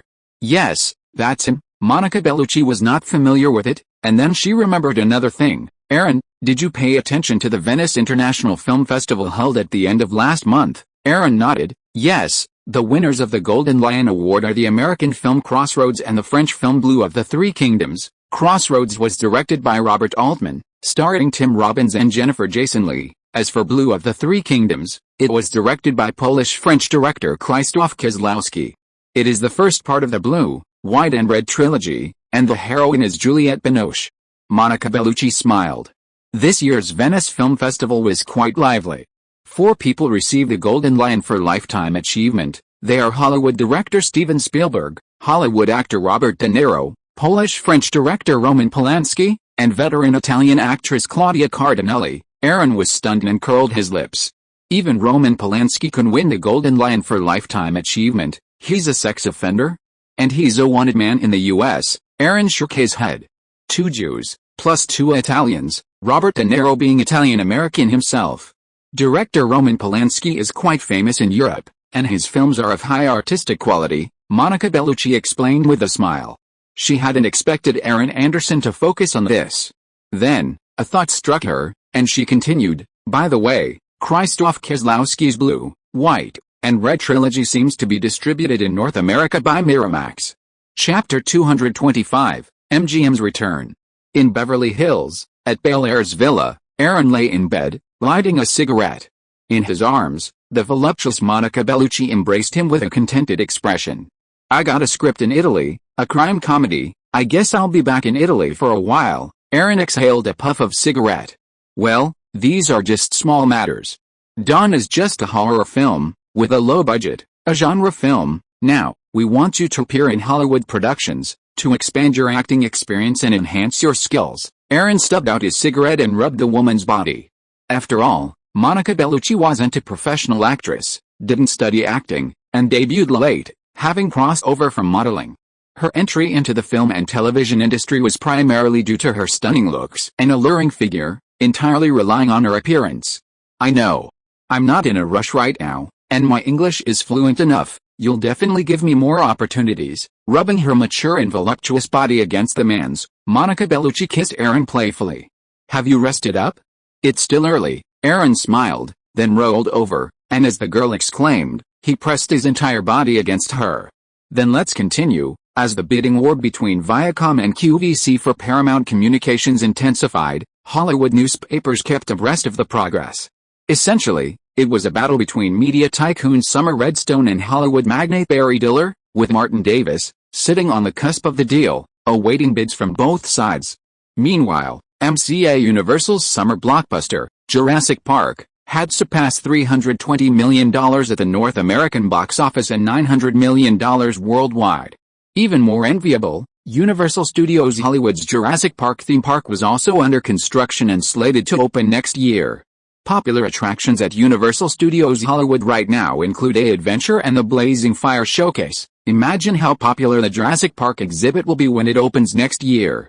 Aaron stood at the construction site of the Sugwong headquarters in Burbank, Los Angeles, feeling a sense of relief as he gazed upon the completed building. We'll be able to move into the new headquarters next spring, but the new sound stages and other production facilities won't be ready until the second half of next year. But some of the facilities are already operational, explained Esther Beckett. Aaron nodded. No rush, let's wait and see. Sugwong Television will release series annually, and the newly acquired AMC will also begin producing its own series. Sugwong's production base will be a great solution for our problems, with sound stages, recording studios, a prop warehouse, special effects rooms, and other post-production facilities, along with exterior locations like streets and houses. The Sugwong production base will become a vital asset for the group. By the way, has the Chinese film Farewell My Concubine been released yet? Esther Beckett nodded. It's opening in New York and Los Angeles first. Rumble in the Bronx, a collaboration with the Golden Harvest, will wrap up filming next month. That evening, At the Four Seasons Hotel in Los Angeles, Aaron and David Geffen discussed Interview with a Vampire. Neil Jordan's expectations are very high, so filming is a bit slow. We probably won't wrap up filming until the end of next month. David Geffen invested nearly $40 million in Interview with a Vampire and is truly optimistic about the film. Aaron smiled. It's a good thing Neil Jordan has high standards. That way, when Interview with a Vampire opens next year, it'll attract even more attention, right? By the way, I heard that Lou Wasserman and Sidney Sheinberg of MCA Universal visited Panasonic's new president, Morishita Yoichi, in Osaka, Japan, hoping to enter the cable TV market and build Universal Studios Osaka. Both were rejected. Morishita Yoichi had replaced Akio Teni, who stepped down due to scandal, as president earlier this year. David Geffen is also a shareholder and board member of MCA Group. David Geffen shrugged. The new president isn't like Akio Tani. He's a bit cold toward Hollywood. Aaron smiled but didn't say anything. Why the coldness? It's because in the past few years since Panasonic acquired MCA Universal, Universal has been suffering heavy losses. Only this year, Steven Spielberg's Jurassic Park gave Universal a turnaround, but the fundamental problem hasn't been solved. As for Universal Studios Japan, Panasonic's intention is only to provide brand licensing and will not provide any funding. Aaron took a sip of wine. The Canadian wine giant Seagram Group previously wanted to invest in Time Warner but was unsuccessful. The current head of the family, Edgar Bronfman Jr., has not given up the idea of entering Hollywood. The Seagram Group belongs to the Bronfman family, a wealthy Jewish family in North America, and Seagram was previously a major shareholder of DuPont. Over the past decade, DuPont's profits have made Seagram rich. After Edgar Bronfman Jr. succeeded as CEO of Seagram, he began his own plan to enter Hollywood and began selling shares in DuPont. You mean, Edgar Bronfman Jr. would have ideas about MCA Universal? Aaron spread his hands. What's impossible about that? Did Michael Ovitz tell you? Aaron shook his head. I guessed, but the person who introduced Edgar Bronfman Jr. to Steve Ross was Michael Ovitz. Humph, Michael Ovitz is a cancer. He always wants to be the #1 in Hollywood. After participating in the acquisitions of Columbia and Universal, he now regards himself as a superior. Listening to David Fincher's words, it seems that his dislike for Michael Ovitz cannot be fake. Aaron nodded and said, now, MGM and CAA have formed a strategic partnership, and CAA's voice within MGM is quite strong. Michael Ovitz is also continuously sending MGM packaged projects. Logically, CAA is the equivalent of MGM's film consultant. After all, François Gilles, the representative of Crédit Lyonnais, has a good relationship with Michael Ovitz and listens to his advice. MGM United Artists, originally slated for a spin-off sale, has embarked on a new round of development with the additional investment from Crédit Lyonnais. Happy Lantern Festival everyone. End of this chapter. Thank you so much for reading until the end. Don't forget to give it a like. Looking for more exclusive content and immediate access? Subscribe to our Patreon. Remember, every like, subscription or donation encourages us to continue. Thank you all. See you in the next video.